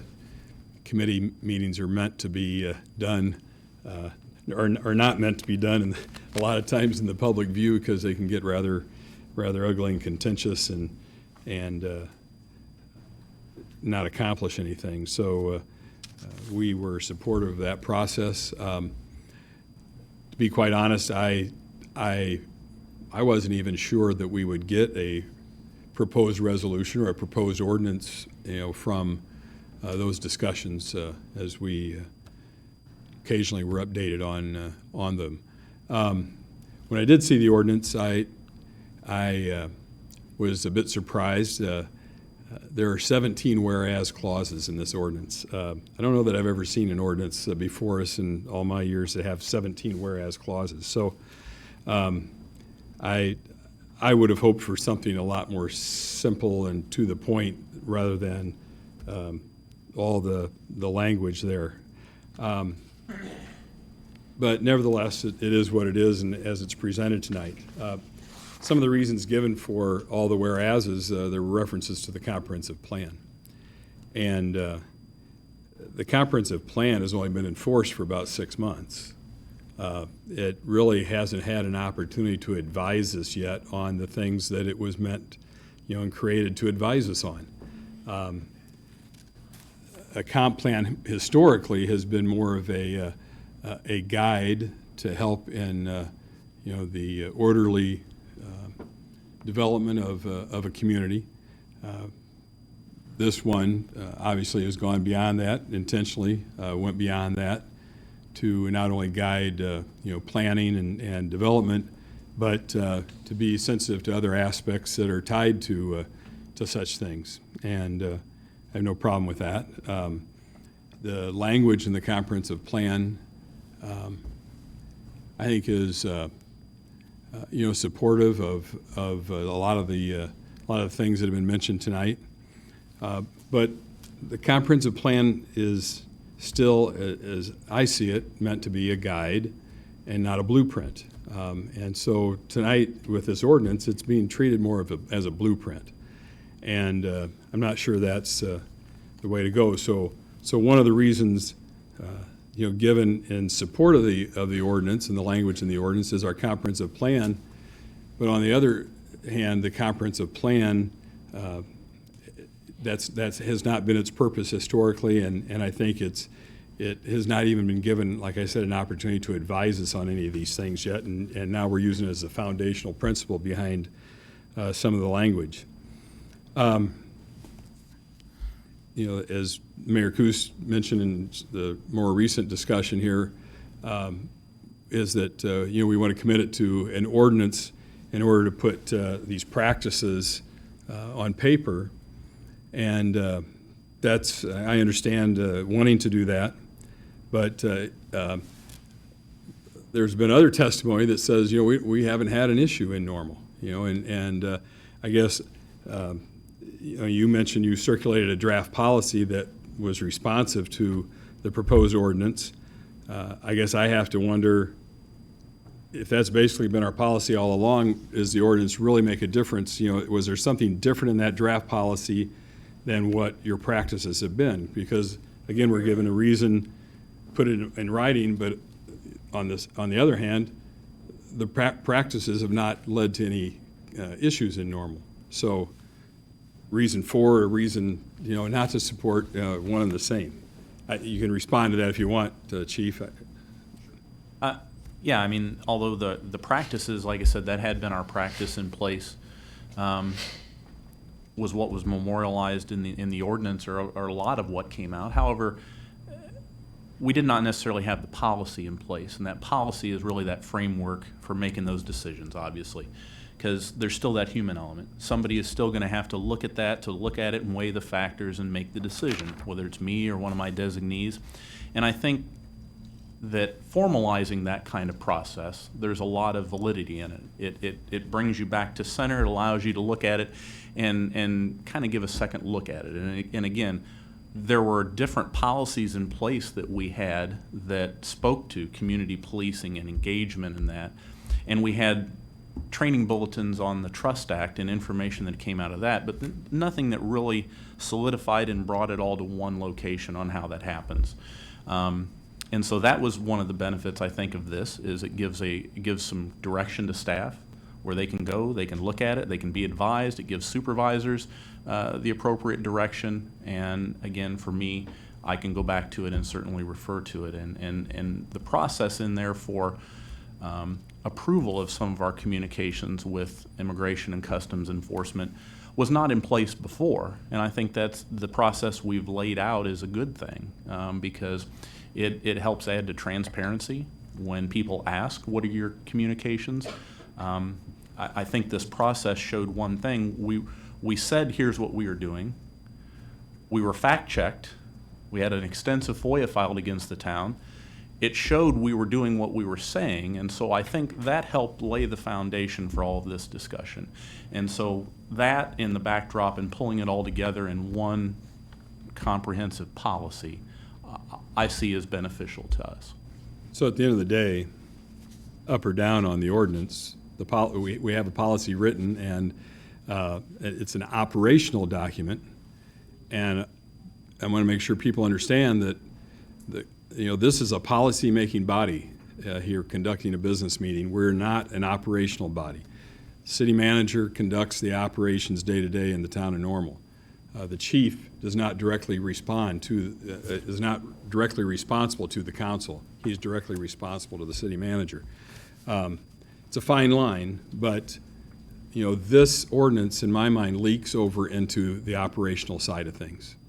And if we leak into the operational side of things here on an issue that obviously is an emotional one, and there are a lot of deep-seated feelings, and I understand that, and a lot of them are rightfully held. I'm not contending against those, but this is a fine line we have to be careful of crossing as a council, that we start delving into the operational side of the organization.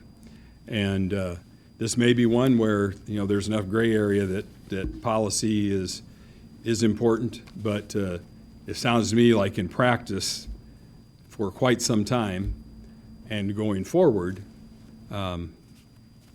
it doesn't require our intervention.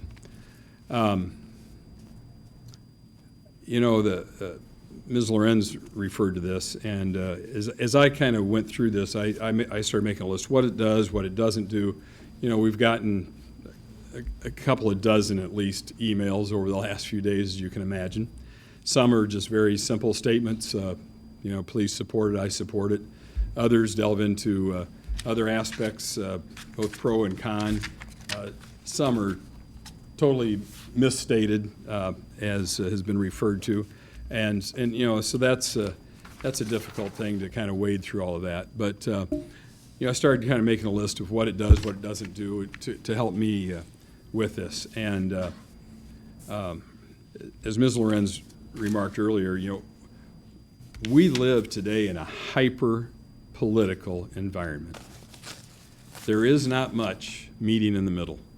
And if nothing else, and again, up or down on an ordinance, if nothing else, we should not forget that took place, that there was a meeting in the middle, that there were groups of people willing to sit down and discuss this. And if you go back, I have a memo here from our Corporation Council from February of 2017.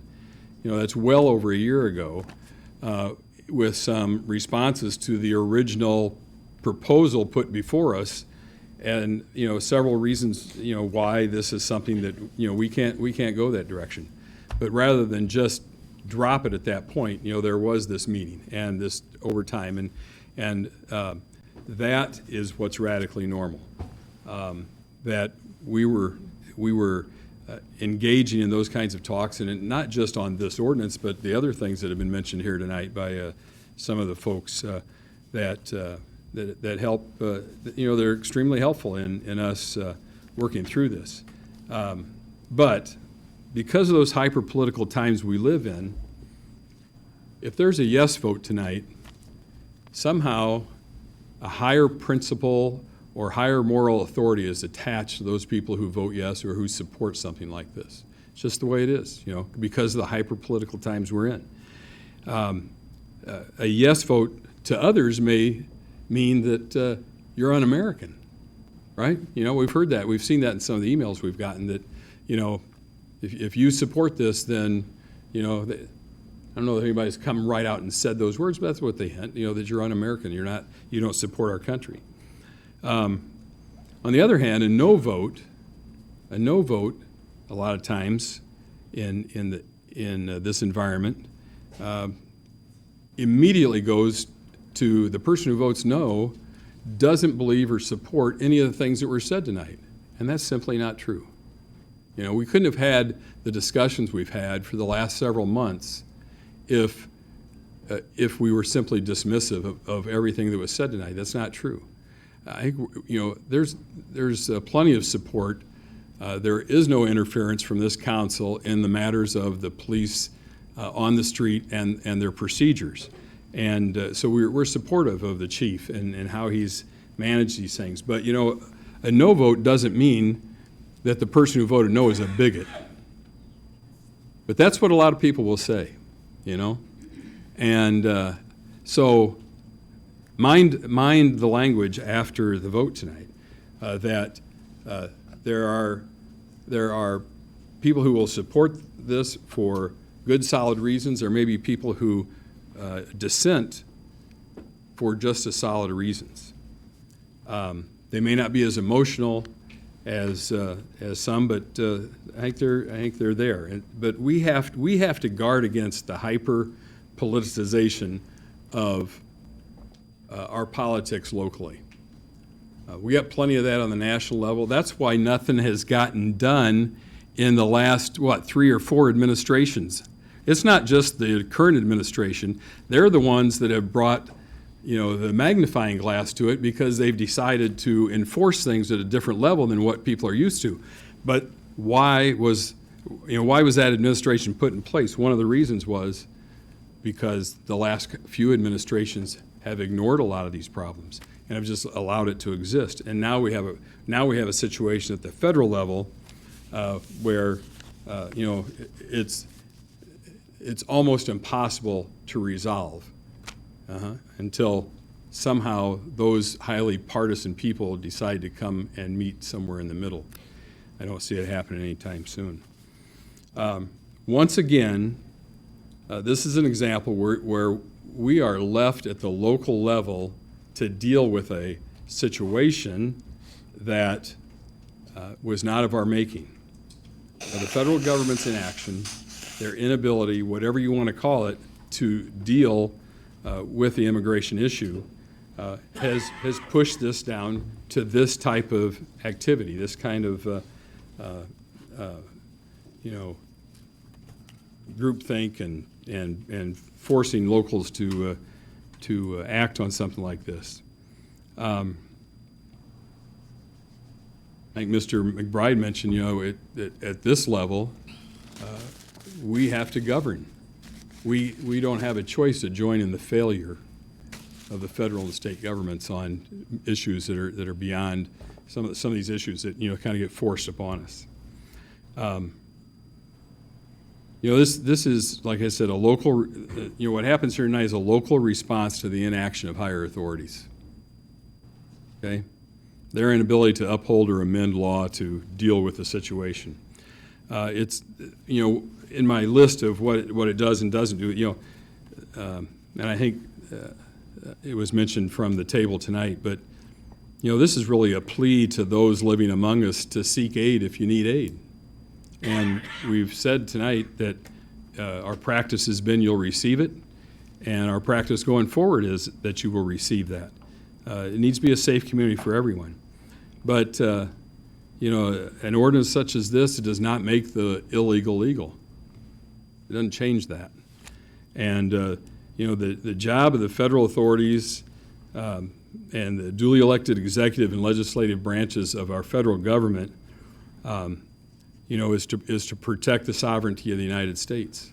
And you know, we could allow this thing to digress into a whole, you know, long discussion of immigration law and immigration issues, and that's not the core issue here tonight. The core issue here tonight is really, it gets back to my original points, is, you know, is this a policy thing or a practice thing? Is this allowing a comprehensive plan to do what it was intended to do, or are we going to pull things out of the comprehensive plan every time, you know, some of these issues that are generally referred to in that comprehensive plan? Are we going to pull that out and try to codify it? I have a lot of issues, a lot of discomfort with doing those things, and it doesn't necessarily rest in the emotional side or the feeling side of this immigration concern and argument that we've heard a lot of here tonight. Mr. Preston. Thank you, Mayor. I'd like to start out and, as many of my colleagues have, thank each and every one of you who spoke tonight. Thank you to those of you who are involved with or connected to a group for which somebody spoke on the behalf of tonight. And for those maybe who don't fit either of those, but who came here engaged in the issue, engaged in their local government, thank you for sharing your passion and for sharing your heart and yourselves and your lives with your local government. Also, thank you for being residents of Normal and for wanting to be here. I have wrestled consistently, in recent days, and frankly, even coming into this meeting tonight, with the concept that Mr. Fritzen had mentioned just a minute ago about operational decisions versus, policy decisions for which council action is appropriate. And I guess question to staff is, if absent an ordinance like the one before us tonight that we're discussing, is there anything that would change or limit the police department's ability to, set in their own department standards, everything that we are talking about in the ordinance tonight? Is there any, by not passing an ordinance, is there any reason why the police department could not or should not, operate under those guidelines internally anyway? I mean, why is an ordinance before the council the right course of action for something that, to me, it kind of blurs the line of whether it's operational or whether it's, something that we should be deciding at this level, or it should be decided at the staff or department or administration level? I think the ordinance as proposed dictates the police department to create a policy. And which I think the chief has done. He can do that without an ordinance, of course, and his leadership could. The ordinance does articulate some of the things that his policy does include in terms of how staff will react in certain situations.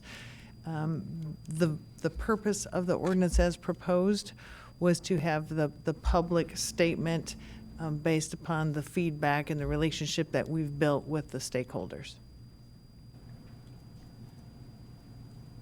Has there been a time in just top of head memory where an approach like this has been taken, for other department policies or procedures where it's then come to council?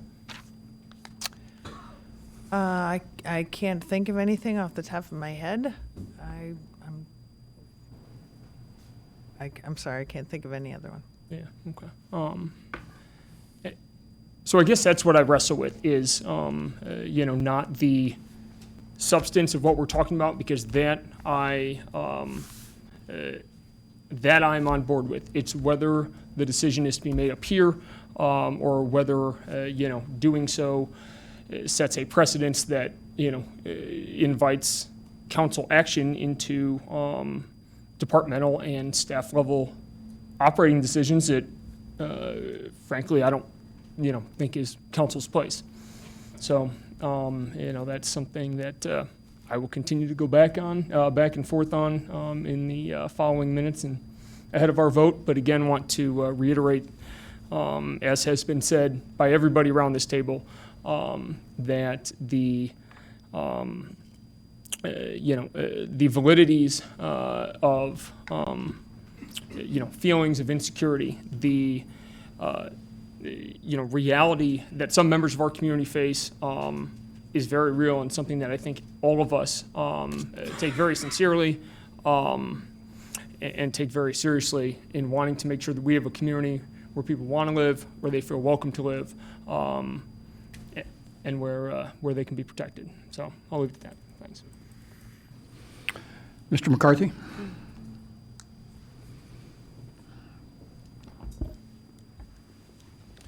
So now, not only do I have my notes, but I have everybody else's notes too, so you're really in for it now. I want to start off talking about immigration by saying 3 Irish guys walked into a bar.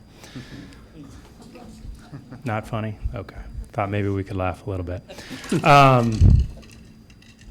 Being of Irish immigrant heritage down over there, I just want to start out by saying, like everybody else has, thanking everybody for their comments in the respectful way, and everybody has talked to us on obviously a very impassioned subject on both sides of the conversation. I was very fortunate to be a council representative on the 2040 visioning process and part of the race and policing process as well, and got to have many conversations with some of the speakers tonight, but also with many community members, small business owners, residents here in the community of all walks, diversities in our community, some against and some for. I guess I want to start off my comments after the sincere thank yous is thanking my counterpart, Mr. Fritzen, for an obviously thoughtful consideration of this. I, too, value the separation of the charge of this policy board from operational aspects of our community. In other words, council shouldn't be doing the police's job or trying to step down into it. I appreciate that quite a bit. Forgive me, I've got lots of notes. I guess for me, though, it's important that we maintain that. However, I believe the integrity of that separation is being maintained here tonight.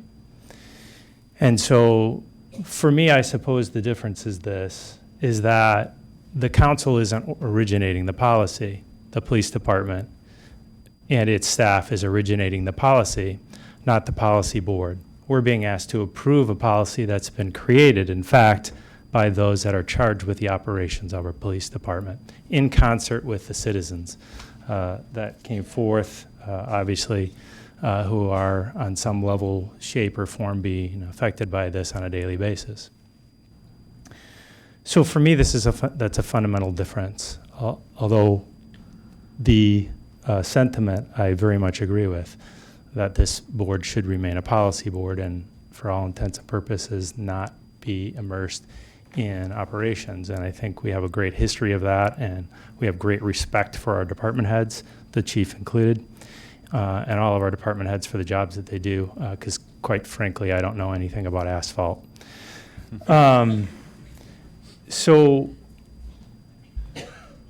the difference for me is that we also have a great history here in the town of Normal, and I've been able to be part of 3 5-year visioning processes before I was a council member and twice when I've been on the council. And I do mean fortunate, because what the town essentially does is go out into the community and says, hey, community, come on in here into these rooms and help us decide what the future looks like.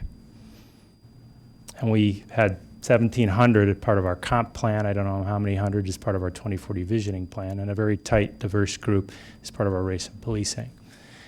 And I think it's been pretty clear from the rooms that I sat in and the conversations that I heard directly that this is a very important issue to our community.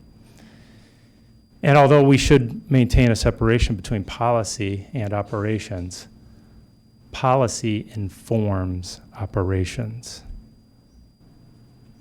The policies that we set here does everything from what a facade in Uptown should look like from an Uptown design perspective to what our parking and traffic ordinances are that cause the police to do specific things.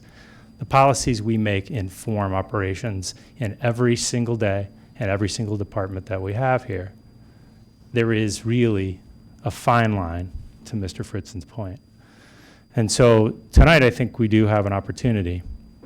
Our residents that have been part of our planning process have asked us to memorialize part of those plans. I think this does this. The one main criticism I've heard of this is about this ordinance in its current form is to not tie our police's hands in their ability to do their jobs. Chief tells me that this ordinance does not do that, that we are not inhibiting. In fact, we're stating under which circumstances we will do our job and which circumstances we will collaborate, and which certain circumstances we will focus on our narrow job of providing local public health and safety. And so for me, this really is about continuing the policies and the great separations that existed before I was ever on part of this policy board, and which I'm honored to try to maintain going forward. So I am enthusiastically supporting the recommendation. Ms. Lorenz? One more question. Thank you for allowing me to chime in here again. And it's because we've discussed the different levels of government, the federal, the state. I'm reminded of the Trust Act, and it's referenced obviously in this document. So it's maybe a multi-part question here that between Chief Bleichner and perhaps our legal counsel, Mr. Day, can speak to, in layman's terms, what is the Trust Act that we are framing this within, I think what I see the document to say, and what, if any, legal ramifications do we as a municipality put ourselves potentially into by putting this out there? Since you asked for layman's terms, I'll turn that over to Corporation Counsel for that. As the party of the first part. Let me start with your question about the Trust Act. That was an act passed by the Illinois General Assembly last year that places certain restrictions on what local law enforcement can do with respect to certain immigration activities. Certainly, the Illinois General Assembly does not have near the concern about interfering with policy versus procedure that this council does. The Trust Act primarily does two things. One, it prohibits police from detaining anybody based on an immigration detainer or a non-judicial warrant. These are basically documents that are created by ICE rather than a court. So when ICE would call up and say, you got somebody in your custody, we want you to hold them up to 48 hours before we can get there. So the Trust Act prohibits local police from acting on those. They can still act. If a judge signs a warrant for keeping somebody, then police can still do that, and certainly nothing in our ordinance would prohibit that either. So that's the first. The second is it prohibits the police from stopping, arresting, searching, or detaining any person based solely on their immigration status. And I believe that statement's also reflected in our ordinance. So those are the two restrictions that we've gotten from the General Assembly. And I've forgotten your second question. Well, so now as a municipality, and perhaps it is worth noting in the report that other communities listed in the report happen to all be university communities: Kalamazoo, Michigan, Western Michigan, Lafayette, Indiana's Purdue, I think in Iowa. So there's perhaps a common theme here to take note of on that with respect to the diversity that typically comes with a university community. So do municipalities such as those put themselves in some sort of potential precarious way with respect to legal ramifications by passing something like this? Well, as a municipal government in Illinois, we are always living under the threat of legal ramifications and getting sued. I knew he was going to say that. That's kind of a situation we've got to be comfortable with. We've got, really, we're kind of being pulled in two directions. We've got the Trust Act, which says you can't do these certain things. There's a federal statute, it's 8 U.S.C. 1373, which is also referenced in the ordinance. That is a federal statute that says you can't pass a rule that prohibits local officials from communicating with ICE regarding an individual's immigration status. Okay, but we haven't done that. We haven't, or even to the extent that we're coming up to that line, this ordinance has a very big exception clause saying that nothing in this ordinance will interfere with our obligations under 1373. And if there is any conflict, then we're going to follow the federal law. Okay. So it's our intention to fully comply with all of the federal law concerning immigration. Why I think the point of this ordinance is because we've got feds pulling one way and state pulling another way, and both of these are like one-sentence statutes, give or take. They're very short, don't go into a lot of detail, and leave a lot of gray area. So I think that part of the benefit of this ordinance would be that it provides some guidance to town staff on what they're supposed to do when they get questions concerning immigration issues. Okay, thank you. Ms. Lorenz, if I could also add in regard to your comment about the university communities that are identified in the report, that information was added simply just to just share with council, so you would know some other municipalities that are university communities. There are a number of communities that were not identified. They have adopted a welcoming city ordinance, but we didn't identify those simply because they weren't university communities. And we often look at what other university communities in the Midwest are doing on certain issues. We've utilized Kalamazoo and Lafayette, I think, as Certainly sometimes- Iowa City. Iowa City was the Champaign, other one. Urbana. Yeah, on a variety of things. So, thank you. Thank you. I think we're ready for a vote. Please call the roll. Mrs. Lorenz? Aye. Mr. Preston? No. Mr. McCarthy? Aye. Mr. Fritzen? No. Mr. McBride? Aye. Mrs. Cummings? Aye. Mayor Kus? Aye. The ordinance is approved. At this point, we're going to take a break. I know a lot of people are here for that ordinance specifically, so we'll give you time to clear the room. You can certainly use the hallways out. It's a beautiful night. You can gather on the circle if you wish. We'll resume in about 10-15 minutes. If you got any gas left for...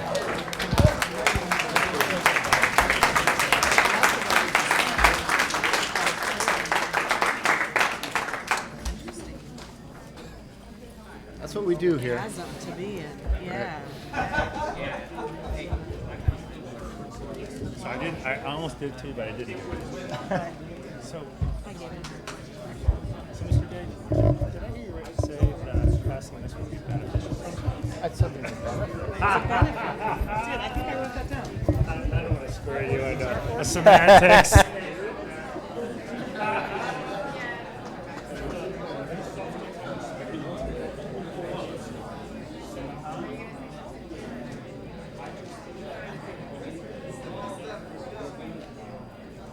Legs go to sleep.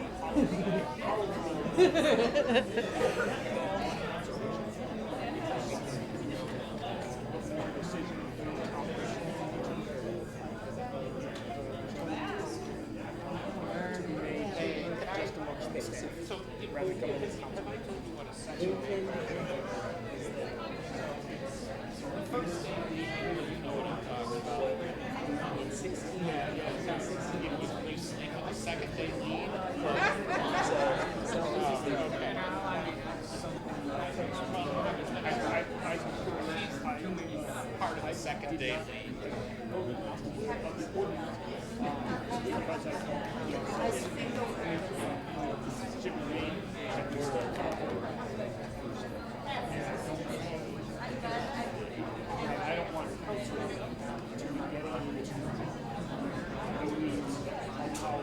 Yeah.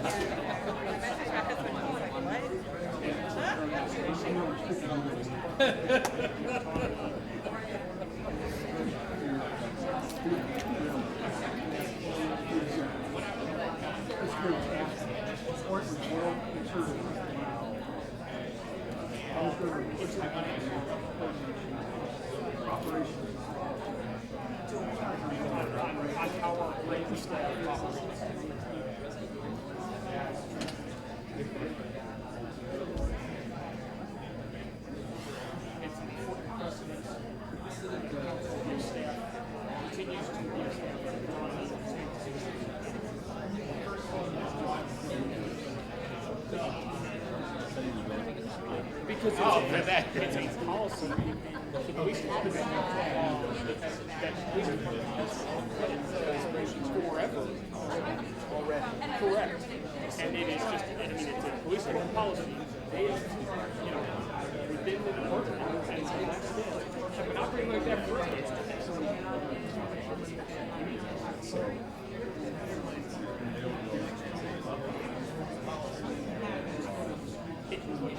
Correct. We've been operating under, pretty much terms. And we've been operating pretty much under those terms. Already. And they have. No, sorry. Correct.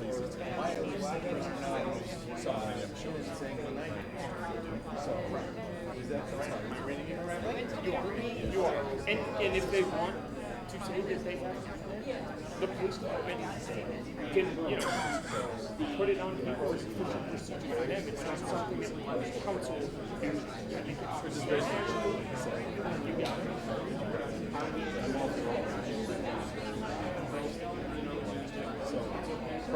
Correct. You got it.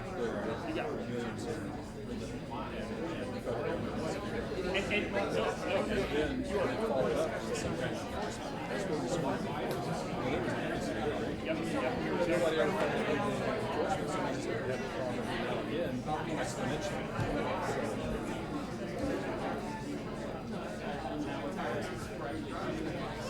Well, why is that?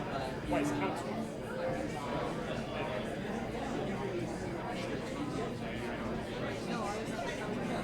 That's right.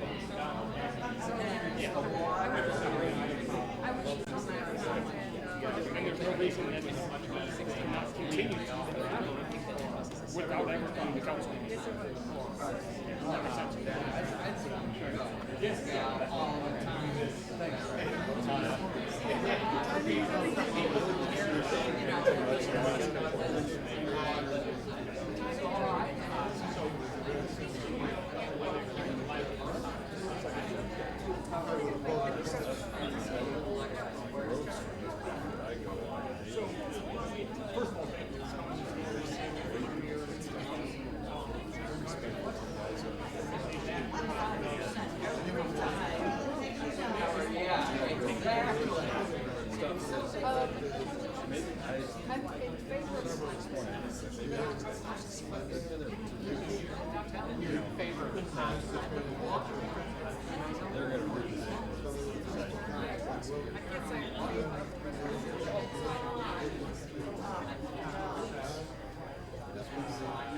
Hi, Trouble.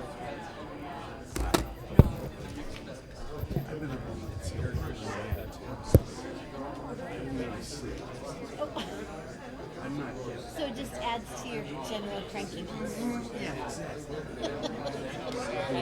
The guys who are doing it always deny it. Well, it opens up the garbage and all the junk mail is addressed to that apartment. You're not going to do anything. Guess what? It's you guys, even though you've denied it, because, No, he was positive. people aren't smart when they used to. The no's were Preston and I wish I would have brought Pat. But I'll bring it to the meeting.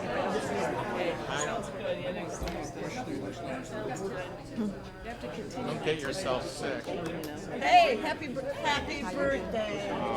I'm here for the TIF. God, that's the second hug I got in this council today. Wow. This is lucky. Man, you can write an article. Thank you.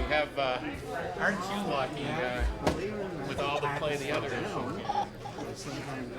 Yep. Thank you.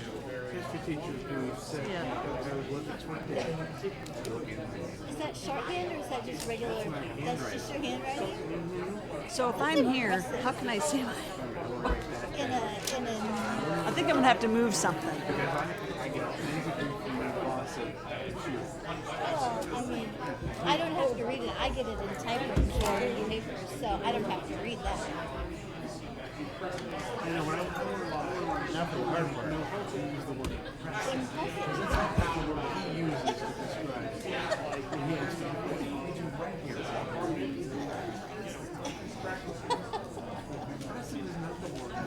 Well, he's mistaken. Okay. Well, I lost the feed here.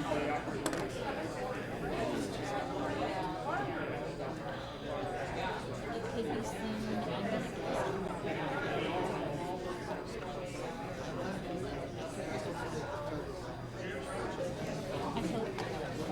you see the mouse? Oh, there we go. I don't want to do that anyway. Why isn't this button working? If I unplug the mouse, will it work? We're going, whoa, hello.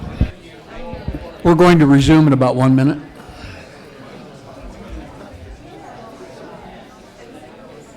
Just skip this part. Okay, no, I just want to make sure Yeah, For some reason I wrote down the wrong number. that's all right. You're welcome. Fighting now.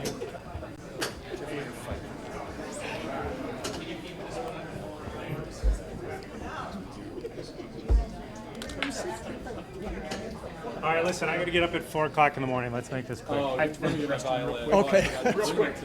I'll announce the ordinance very slowly. They brought 3 big white Hey, binders. I paid you all due respect, Mr. Fritzen. Mm-hmm.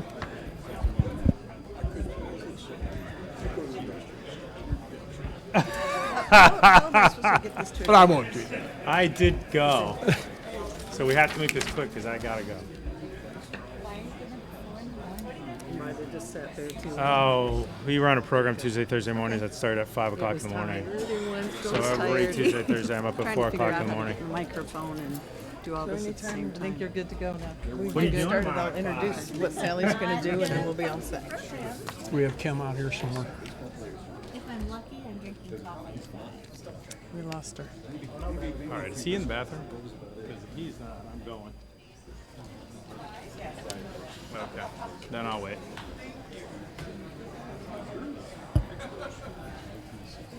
I'm gonna need mittens.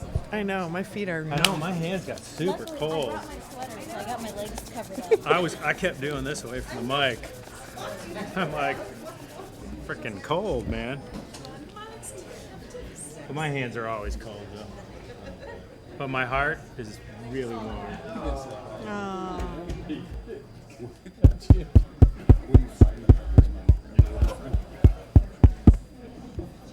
And they're staying, and they're staying for the rest of it. Right. Why do I have 7 new text messages, do you suppose? Mike's.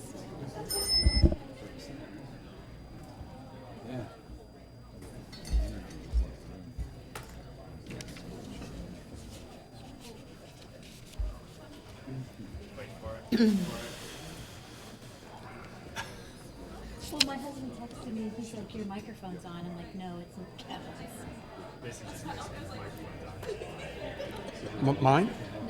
Oh. Oh. There you go. Let's come back to order here, and Resolution 8 is a resolution requesting legislative approval of a 12-year extension to the Uptown redevelopment plan and project area and authorizing the execution of a related intergovernmental agreement. Move approval. Second. Thank you. Okay, thank you. Thank you. Sally Heffernan is going to do a brief maybe brief presentation. We basically wanted to take a little bit of time tonight to talk about the Uptown TIF. As council knows, tax increment financing is an economic development tool that's very effective and has been very important to our Uptown story. So Sally's going to talk a few minutes about what the TIF is and the impact the TIF has had and where we go from here. Thank you.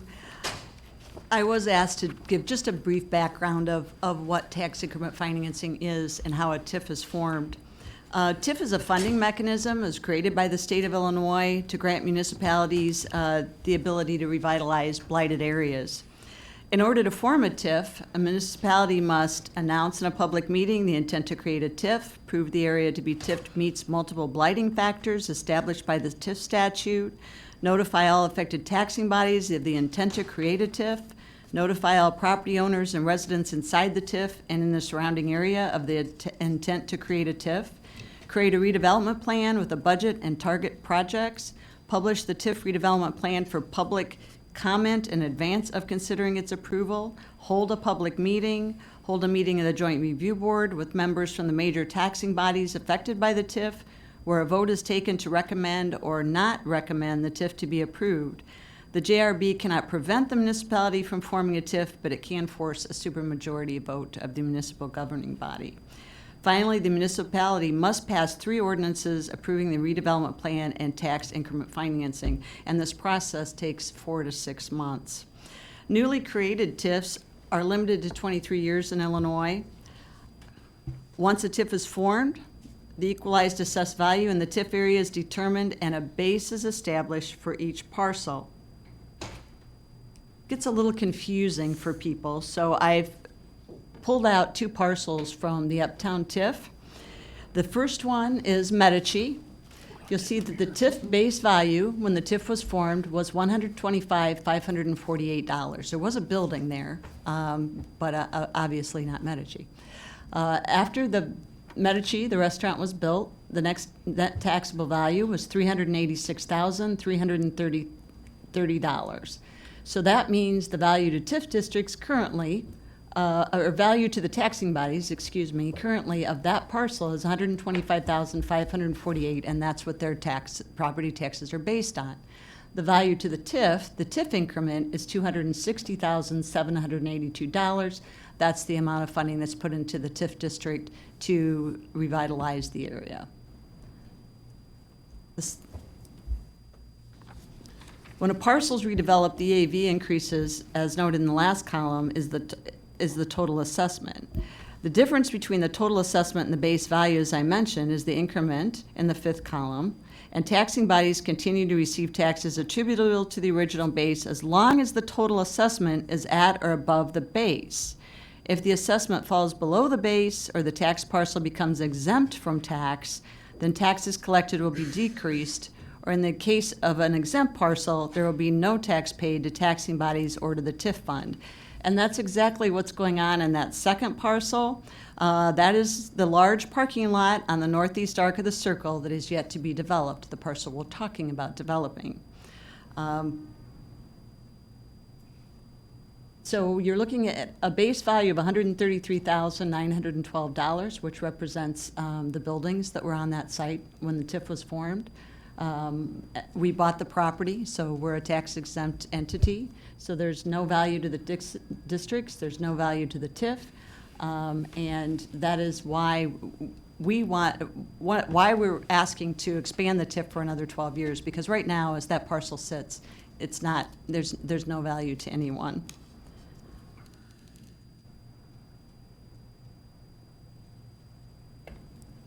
This is the Uptown TIF area. It's a little hard to see the red line. Again, the TIF term is 23 years. It encompasses the Uptown area. It's about 296 parcels in this TIF. It started out as 297, but we sold a parcel to the railroad, so it dropped off the list. It's supported a major renewal effort, which we all know, of course, is the Uptown Renewal Plan. Local investment has included to date a town general fund investment of $84.3 million, town water and sewer investment of $7.9 million, federal and state investment, including a Tiger grant, $37.3 million, and private investment of $142.8 million. Early investment in the TIF was primarily public. As you can see, streets were torn up. You could say that. Streets, sidewalks, storm sewer, that should be sanitary sewer, water main, stormwater collection system. It was quite the project. I remember seeing it. First public buildings that were built include the Children's Discovery Museum, and this is, of course, what that corner looked like before the CDM was built. And sometimes people that weren't here before the Uptown project don't understand the blight part of it. So sometimes it's good to show publicly show these photos so people can understand what the Uptown looked like prior to renovation. This is this site of the building we're sitting in tonight, Uptown Station. Public projects also include 3 parking decks. Private investment. Largest private investment was the Marriott Hotel and Conference Center. And that's, again, before and after. Heartland Bank Building. Uptown Crossing. The Fuller Building. And I noticed that our after isn't quite as up to date as it could be if you notice the way those vehicles are parked on the street. Also Normal Commons, which was formerly a Jimmy John site. Medici. A glamour shot of Medici. Hyatt Place. And the latest completed building, One Uptown on the Circle. The former Rock building. Another glamour shot. Obviously, a lot has happened in Uptown Normal. Here's what's happened to the EAV, Equalized Assessed Value, in the Uptown TIF in the past 10 years. You can see it's increased over a 10-year period about 132%. I believe your report says during the life of the TIF it was more like 180%. During that same 10 years that the TIF EAV increased 132%, the town's EAV, the town as a whole, increased about 15.7%. Investment in the Uptown has obviously made it a place where people want to be. Home to successful shops, popular events, great place to hang out with your friends, and its innovation has attracted, and festivals, of course, and its innovations have attracted national attention. Another glamour shot. TIF has been a very important part of the financing for Uptown and the Uptown developments. As we mentioned earlier, the TIF clock is 23 years with an allowed one-time 12-year extension. Statute does not require approval of other taxing districts, but the Illinois legislatures generally insist on having sign-offs from the affected taxing bodies, which in our case include Unit 5, McLean County, Heartland, Normal Township, Bloomington Normal Water Reclamation District, and Central Illinois Regional Airport. Sally, before we get to options, can I just take a moment to summarize kind of our why we're here tonight to talk about the options. Basically, as Sally had indicated, we currently have a 23-year TIF that's scheduled to expire in the year 2026. That sounds like it's quite a ways off, but in reality, it's not that far. And we have done a lot, as you can see from the photographs that were just shown. We've been very successful since the TIF began in 2003, but we're not done. We had a major national recession, 2008, 9, 10, and so, that slowed down construction and slowed down economic development for a while.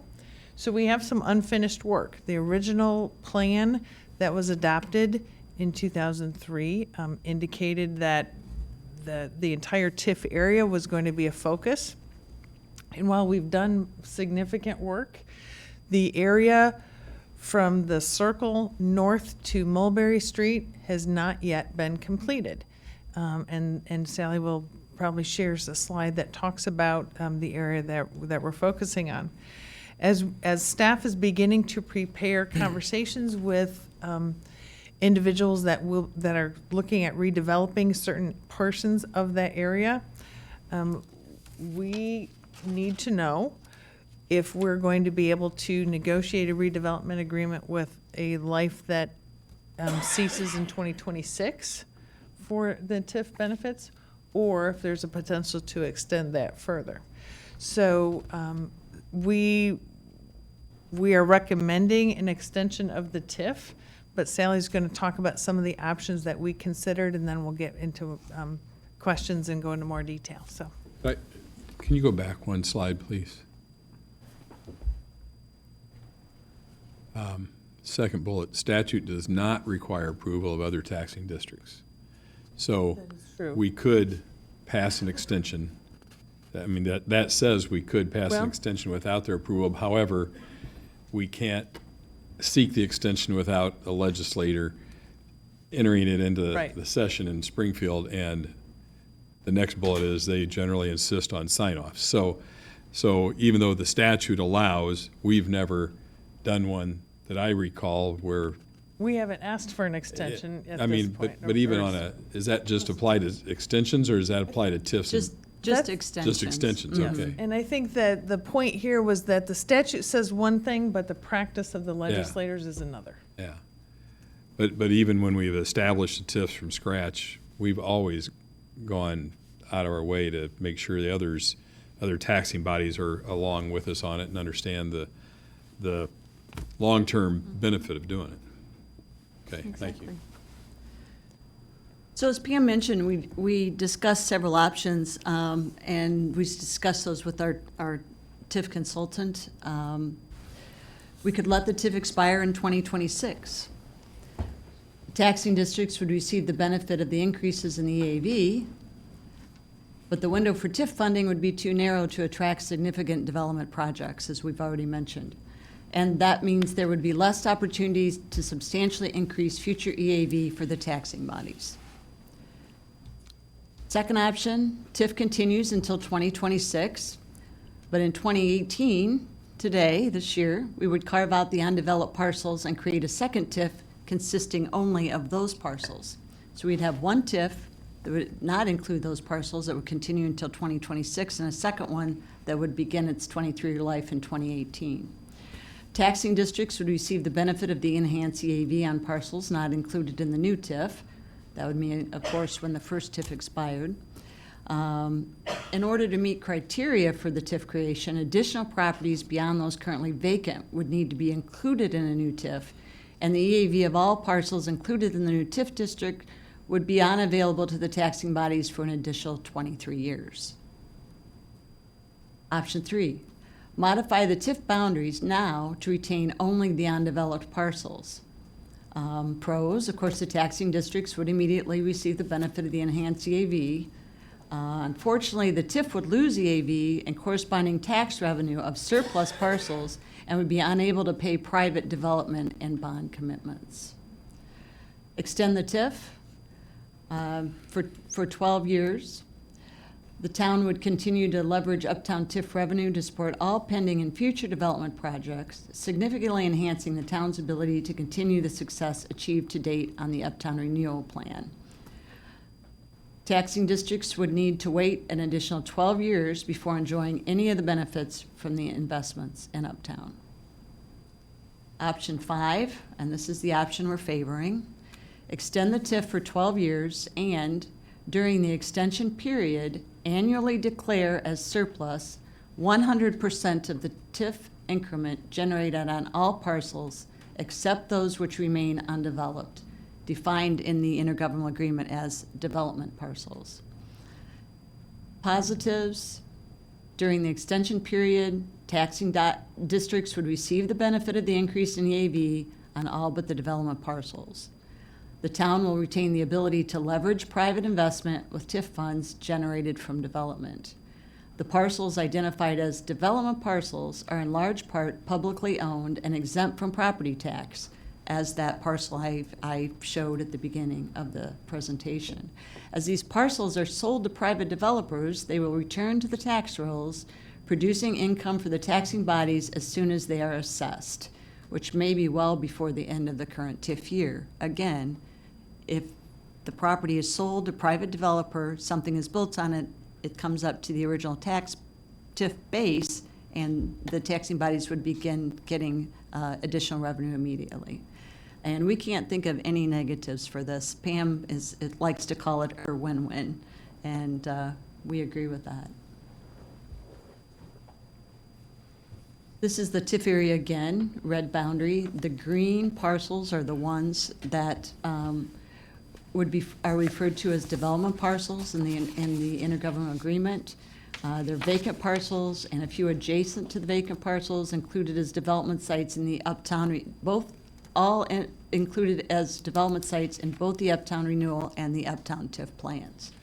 Other parcels within the TIF, outside of that shaded area, will be referred to as the surplus parcels in the intergovernmental agreement. This is a closer up view. You can see the two large parking lots on either side of Constitution Boulevard, 104, 106, and 108 East Buford. A water department lot that's been vacant for some time just north of there, and also the first floor of the College Avenue parking deck, which has been unfinished since the deck was built.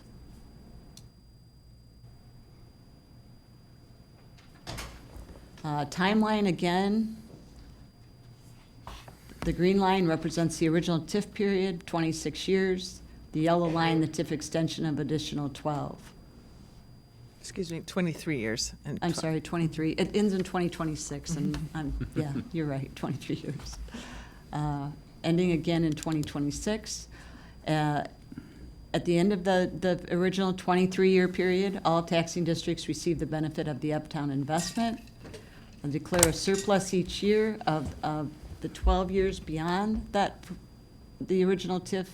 Undeveloped parcels will develop, resulting in greater EAV during that 12-year time.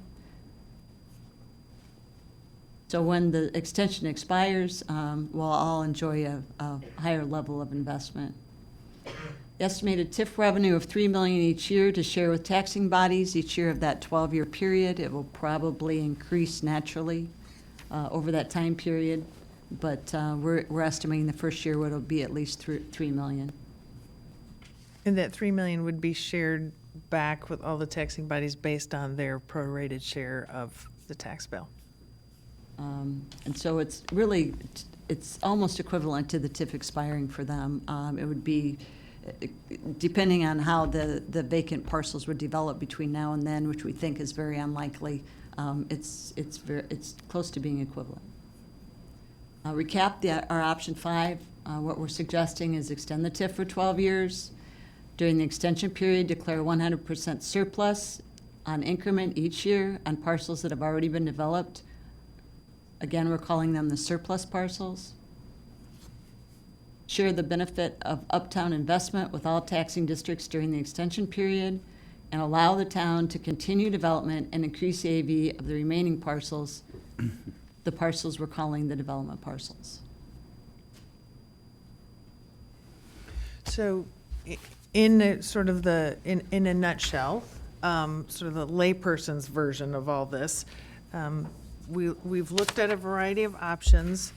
We're recommending option 5, and we'll summarize that in a moment, but that one of the possibilities is we could do nothing. Status quo, let the TIF expire as planned, but the problem with that, or the concern staff has, is it makes it very difficult to negotiate redevelopment agreements for all of that green area that we saw on the map, because by the time construction gets started, let's say that's a year or two down the road, for individuals that might be interested in redeveloping those sites, that would leave us a short window of maybe 6 years or so to put into a redevelopment agreement. That is unlikely to make a significant incentive for a redeveloper.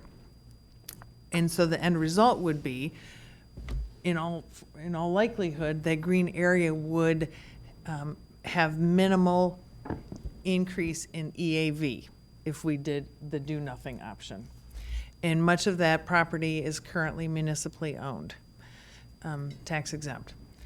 Another option, as Sally indicated, would be extend the entire TIF 12 years.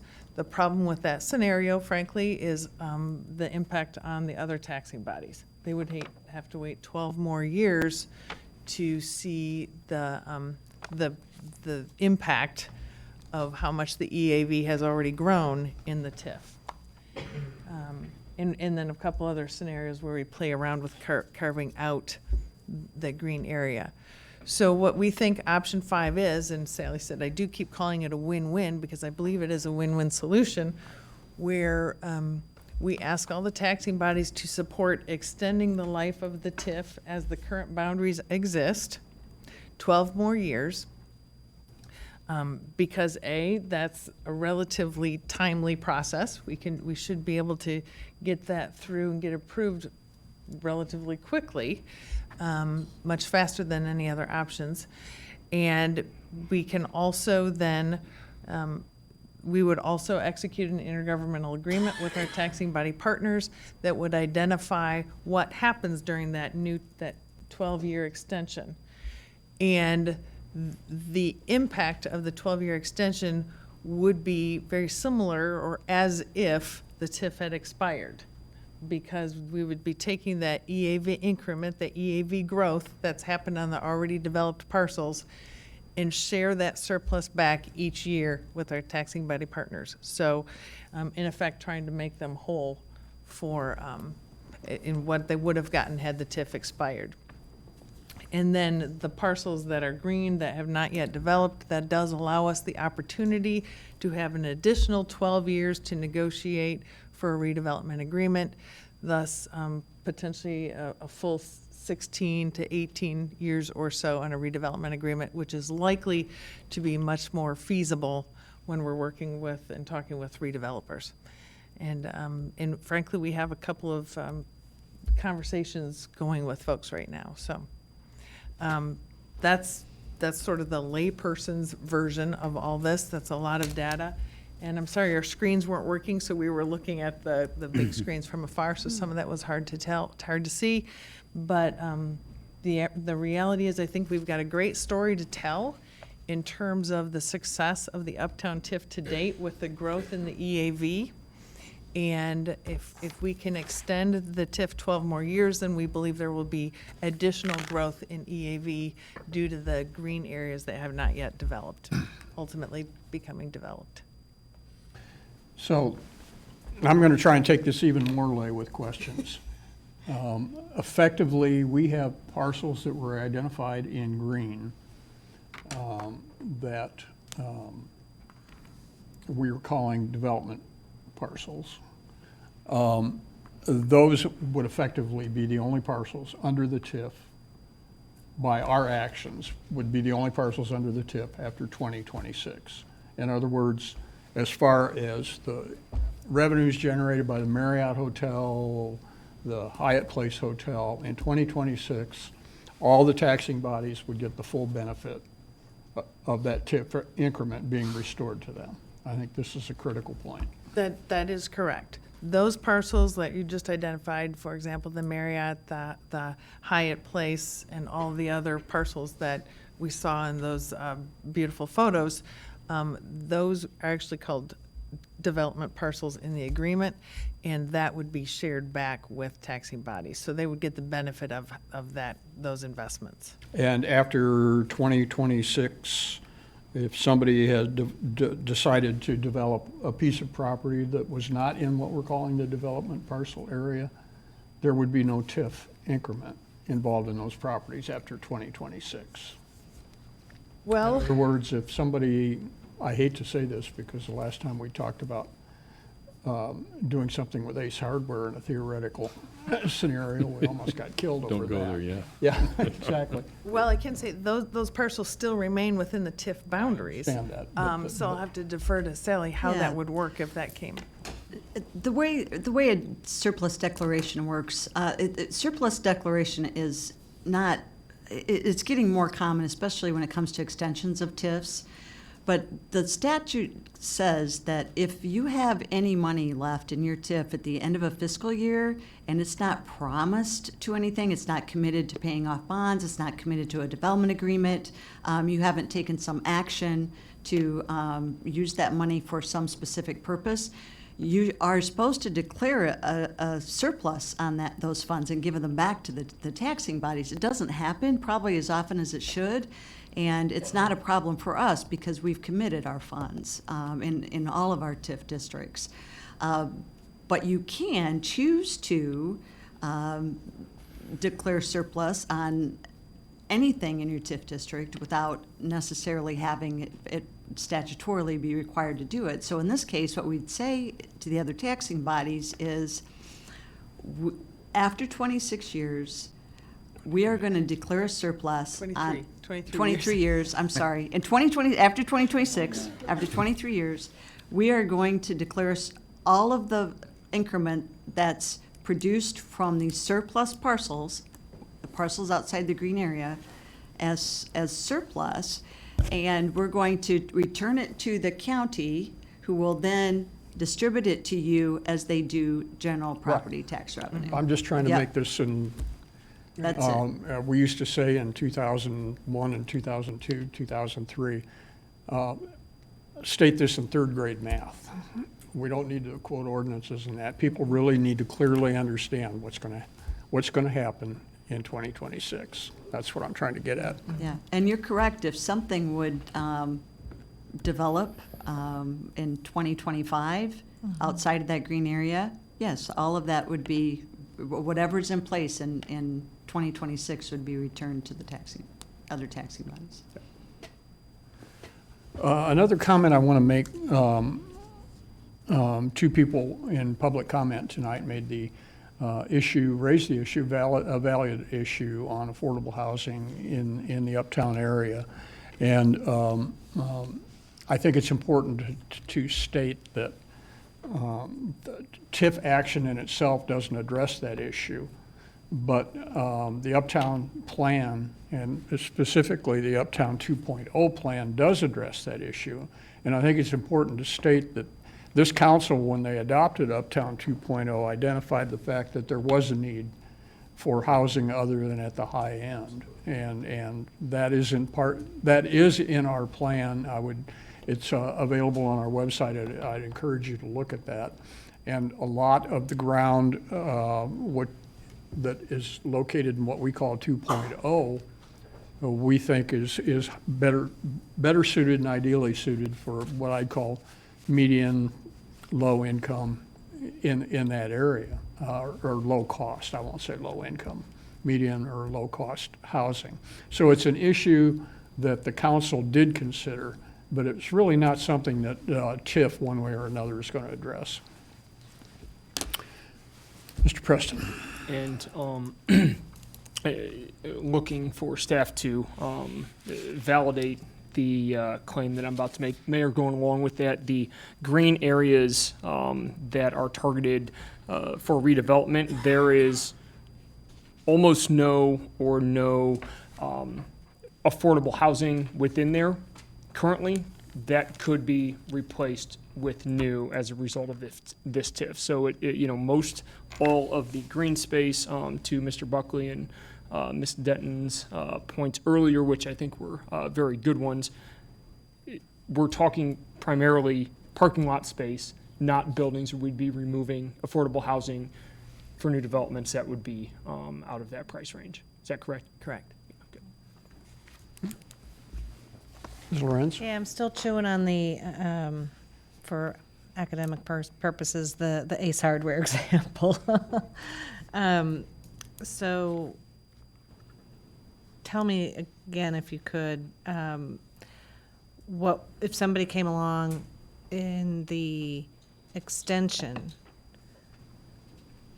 could they redevelop that and would there be dollars available? Is that what you said? Basically, you have to have uncommitted dollars available? They're not in the green area. If someone, during the extension period, if somebody wanted to develop in the shaded parcels, the development parcels, we would be able to do a TIF agreement Okay, with how about the them. non-shaded parcels, but Well, they still could do within that, TIF? but they wouldn't be able to take advantage of TIF funds because we're declaring all of that surplus and giving it back to the taxing bodies. Okay, Right. On their own. there we go. Right. Got it. All So right, you thank you are correct in reiterating what the mayor said. So Yeah. in the intergovernmental agreement and the ordinance, I articulate that green area. Right. And so everything else that's going to be declared as a surplus parcel, even if it is, for example, Ace Hardware area or something like that, that there would be no investment in the TIF moving forward from 2027 on. Mr. Fritzen? I think it's important to ensure, one really important reason to get the extension is to ensure that we're able to leverage what's already happened uptown. You know, we have developable parcels that are attractive because of what's already happened. If we were to let the TIF expire or not get the extension, that's going to diminish what we've done already uptown. It's going to have the opposite effect because the development is less likely to occur, and the longer those parcels stay the way they are, with nothing happening, you know, that's going to diminish what's already happened. So, you know, it's a momentum thing, and it's just a slight little turn one way or the other, but it have a great effect long term. Back when we did our first TIF, you know, there was this "but for." It was always kind of a little funny phrase, you know, "but for." But, you know, it's a thing that was thrown out that, but for the TIF, redevelopment would not occur. And so that's what we're talking about here. If we don't have that TIF tool available to us, the likelihood of development going forward on any of these parcels is unlikely. I thought it was interesting, the example you gave. So the northeast quadrant, where there's a proposal being formulated, you know, for a rather significant structure now, has a base value in the TIF, but it's not contributing anything because the town bought the parcel. So when that's sold to a developer, that 130,000 whatever, that base still exists. So it will start generating money for the TIF, whatever is over and above that 130,000. Right. Initially for the taxing But the bodies. 130,000, they'll actually be getting property tax on that. So again, it just makes all the sense in the world to us. And I know it's a municipal tool more so than it is, you know, the airport authority or the, you know, Bloomington or Water Reclamation District or any of the other taxing bodies we're working with on this. You know, it's not a tool that necessarily was designed to help them, but it's something that they're going to benefit. And I think the graphic that shows what's happened uptown is you know, a pretty dramatic increase, and we're not, like I said, we're not that far away. 2026, and we're only talking, you know, 8 years, and we're almost halfway through this one, you know, already. So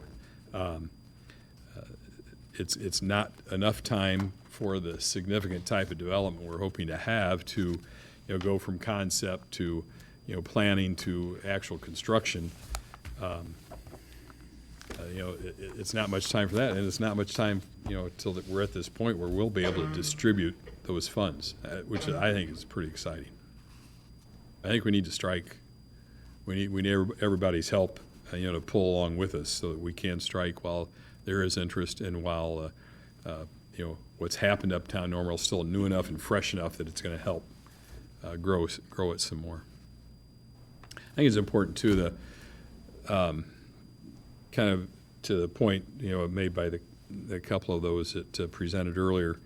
The growth in commercial real estate in Normal is important to the overall tax base and helps keep, this Ms. Gaines' point that she was always bringing up, this type of development helps all of us who are property owners in the town of Normal, helps keep our personal property taxes that we're paying on a single-family home or other property in check, and that's one reason.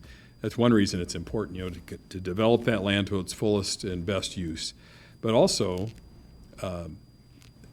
the location, like in the building that's being proposed. A major employer in our community is talking about relocating there, and that's going to bring commerce uptown, which is going to help, help that cycle uptown of turning dollars within the uptown district. So folks will come there and work and contribute to the benefit of others too. So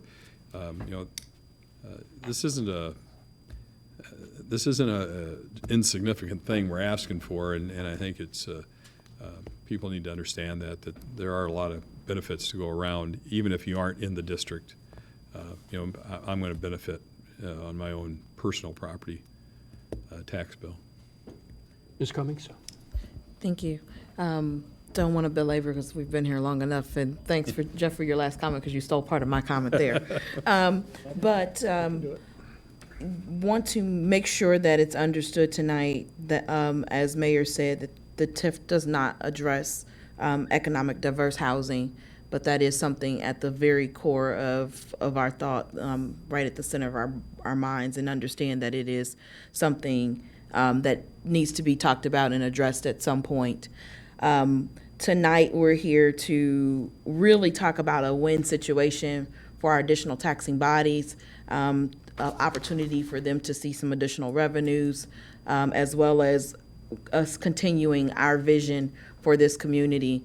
I stated in a comment earlier, two of our biggest things that we are faced with is the safety of our community as well as the quality of life, and us continuing to push forward for a beautiful uptown that even my city family comes and loves just from the sight of it.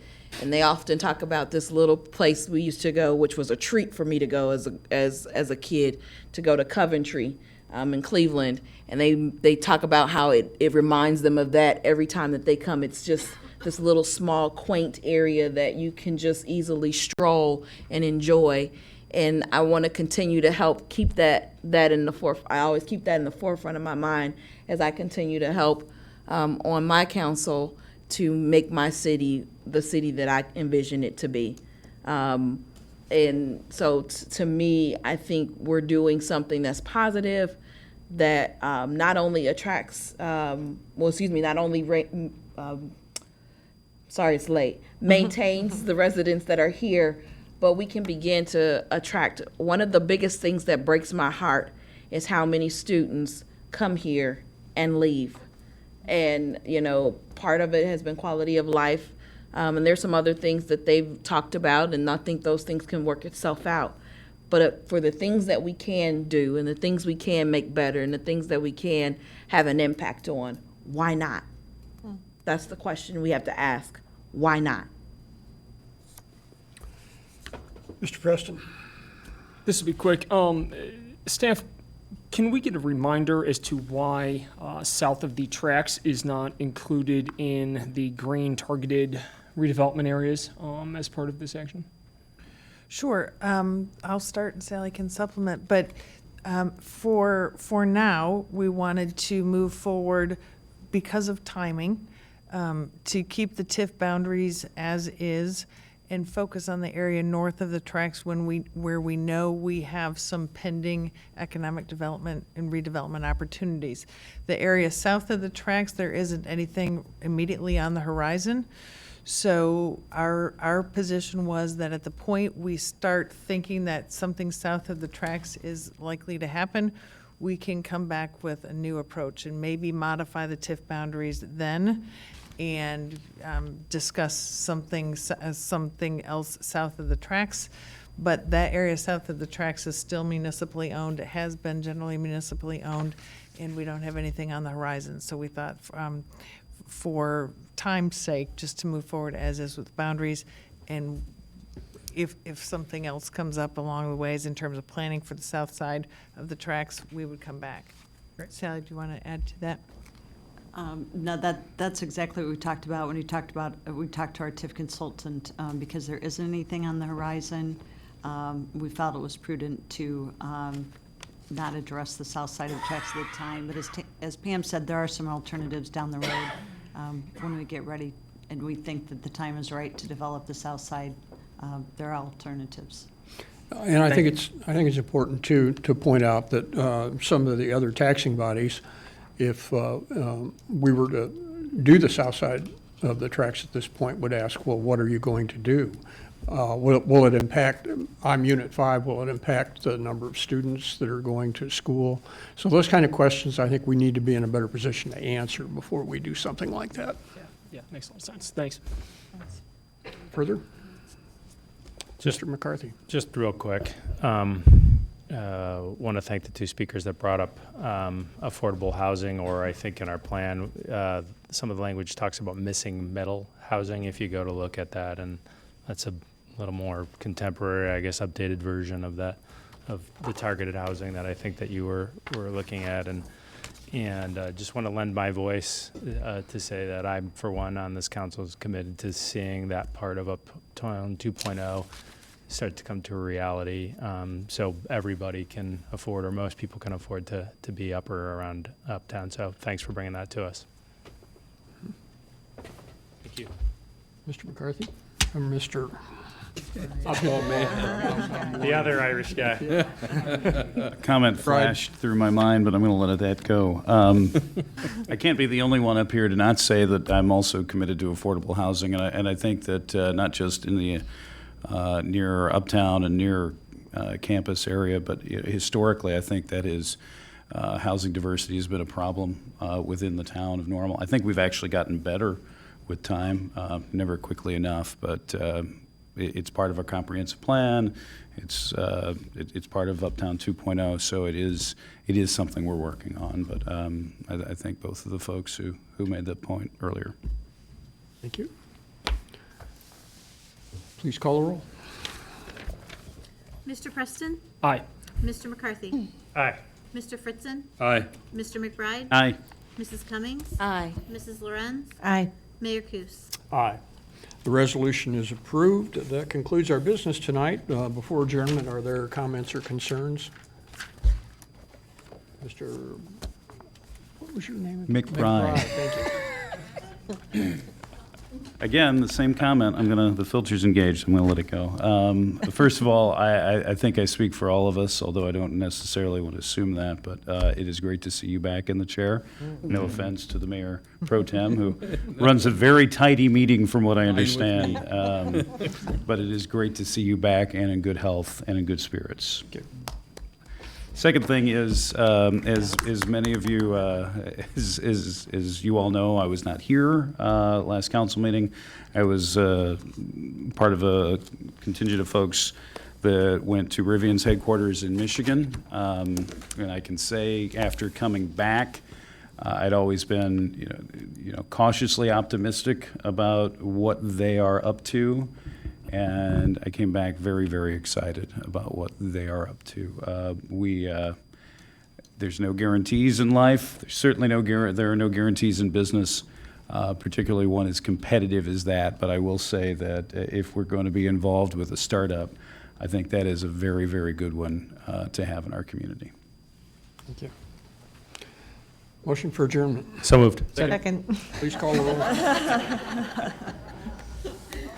Mr. McCarthy? Aye. Mr. Fritzen? Aye. Mr. McBride? Aye. Mrs. Cummings? Aye. Mrs. Lorenz? Aye. Mr. Preston? Aye. Mayor Kus? Aye. We are adjourned.